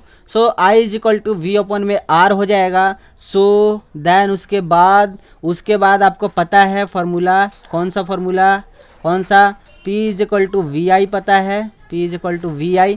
अब इस बार V को यहीं रहने दीजिए, I के जगह पे आप पुट कर दीजिए क्या चीज़, V अपॉन में R पुट कर दीजिए I के जगह पर। सो I के जगह पे जब आप V अपॉन में R पुट कीजिएगा तो क्या होगा देख लेते हैं। सो क्या हो जाएगा, V इंटू में I के जगह पे V अपॉन में R पुट कीजिएगा, तो V स्क्वायर अपॉन में R जो है वो बन के सामने आएगा, जो कि आपको यहाँ दिख रहा होगा। अब आप बोलेंगे कि ये क्या है भैया, ये यहाँ पे ये क्या किया है, ठीक है। यहाँ तो हमको दिख रहा है एक चीज़, ये यहाँ पे यार गड़बड़ इतना क्यों किया है, ओहो माय डियर स्टूडेंट्स, ये यहाँ पे V अपॉन में R का स्क्वायर है ये, ठीक है। V अपॉन में ये R का स्क्वायर है, समझ गए। तो यहाँ पे हमको ये इसे भी इतना ध्यान भी देना नहीं था, ये चीज़ को हम लोग को ध्यान भी नहीं देना था। हम लोग डायरेक्ट देखिए ये चीज़ ले आ दी है, वी स्क्वायर अपॉन में आर जो है वो हम लोग डायरेक्ट यहाँ से ले आ दिया। ये अपॉन में आर होगा, मल्टीप्लाइड बाई में आर नहीं है। ये इतना गलती क्यों है? ये यहाँ पे वी अपॉन में आर है, वी अपॉन में आर है वॉट, यानी वी स्क्वायर अपॉन में आर वॉट होगा। So power is equal to V square upon में आर वॉट जो है हो गया। यहाँ पे ही आप ध्यान दीजिए ना, यहाँ पर जो है आप देखें कि ये चीज़ बन गया, यानी कि P is equal to V square upon में आर। एक ये आपके सामने फार्मूला बन के तैयार हो गया, ये आपके सामने फार्मूला बन के तैयार हो गया। एक ये था ही, ठीक है, समझ रहे हैं कहानी। और एक यहाँ पे ये आपका तैयार हो गया, कहाँ गया ये चीज़, P is equal to I square R हो गया। एक आपका बन गया P is equal to V square upon में आर हो गया। एक तो आपका P is equal to V I था ही। तो ये तीन फार्मूला आपका पावर का यहाँ से बना। देन उसके बाद यहाँ देखेंगे अब लैंग्वेज क्या लिखा है, लैंग्वेज को हम लोग पढ़ने जा रहे हैं। The maximum value of electric current, electric current का जो मैक्सिमम वैल्यू होता है that can pass through an electrical appliances, जो हम लोग एक इलेक्ट्रिकल डिवाइस में जो है यूज़ करते हैं यानी पास करवाते हैं इलेक्ट्रिकल करंट को। तो कितना होना चाहिए एक मैक्सिमम करंट, मैक्सिमम करंट कितना होना चाहिए कि वो बिना डैमेज के ही इलेक्ट्रिकल एप्लीकेशंस को आराम से जो है वो चलाए। जैसे एक बल्ब आराम से जलता है तो हम आखिर उसमें कितना वोल्ट दे रहे हैं, कितना जो है आखिर उसमें इलेक्ट्रिकल करंट जा रहा है, ठीक है। तो इस चीज़ को हम लोग बोलते हैं current rating of electrical appliances, यानी कि उसी को हम लोग करंट का रेटिंग बोलते हैं कि इतना रेट से जो है करंट जो है वो पास कर रहा है इस वायर में, उसी को हम लोग क्या बोलते हैं current rating of electrical appliances. तो उम्मीद है आप समझ गए ये चीज़ कहानी। तो यहाँ पर जो है आपका पूरा जो हम लोग कंप्लीट किया अपने इलेक्ट्रिसिटी चैप्टर को। सो क्लास आपको मज़ा आया कि नहीं आया? इलेक्ट्रिसिटी आपका 2 दिन के अंदर में हम लोगों ने कंप्लीट किया। यार सोचो, केमिस्ट्री में जो है आपका 2 चैप्टर है, फिजिक्स में आपका 2 चैप्टर है, 4 चैप्टर। 4 चैप्टर को अगर हम लोग 2-2 दिन में लेके चले यानी 8 दिन, 8 दिन के अंदर में आपका दोनों जो है यानी फिजिक्स और केमिस्ट्री दोनों जो है वो आपका कंप्लीट हो जाएगा। जिसमें कि आपका केमिस्ट्री का तो आपका कार्बन एडिस कंपाउंड में आपको पहले ही बताया कि मैं जो है 2 वीडियो बना चुका हूँ कार्बन एडिस कंपाउंड का, आप उसको देख लीजिएगा। इसका जो डिस्क्रिप्शन में है यानी कि इसी क्लास के डिस्क्रिप्शन में मैं उसका लिंक दे रहा हूँ, आप वहाँ से देख लीजिएगा, या फिर एंड स्क्रीन पर मैं लगा दूंगा उसका प्लेलिस्ट, आप वहाँ से देख लीजिएगा एंड स्क्रीन पर, ठीक है। तो यार आपका कार्बन एडिस कंपाउंड हो ही गया और 2 दिन के अंदर में आपका यहाँ से फिजिक्स का भी एक चैप्टर खत्म हो ही गया। तो अब आपका 2 चैप्टर बचा है, सिर्फ 2 चैप्टर का मतलब है 4 दिन। 4 दिन के अंदर में ही आपका पूरा साइंस में, पूरा साइंस नहीं यानी कि फिजिक्स और केमिस्ट्री जो है वो आपका कंप्लीट हो गया। तो अब क्या कहना है, अब बताइए अब क्या कहना है? 4 दिन के अंदर आपका पूरा कंप्लीट हो गया ये। अब बचा हम लोग का 4 दिन है, यानी कि और 4 दिन लगेगा, 2 दिन ये 6 दिन। 6 दिन के अंदर में पूरा हम लोग थ्योरी कंप्लीट कर लिया अपना साइंस का, फिजिक्स और केमिस्ट्री का। अब जो टाइम बचा उसमें हम लोग पूरा क्वेश्चन आंसर करेंगे, और क्वेश्चन आंसर करने के बाद अगर टाइम बच जाता है तो हम लोग बायोलॉजी को भी कंप्लीट कर लेंगे, ठीक है। ये चीज़ आप ध्यान रखिएगा। तो क्लास आपको कैसा लग रहा है ये आप हमें कमेंट करके बताएंगे। मिलते हैं नेक्स्ट क्लास में, तब तक के लिए जय हिंद जय भारत। इसी तरह से पढ़ाई करते रहिए। All the very best.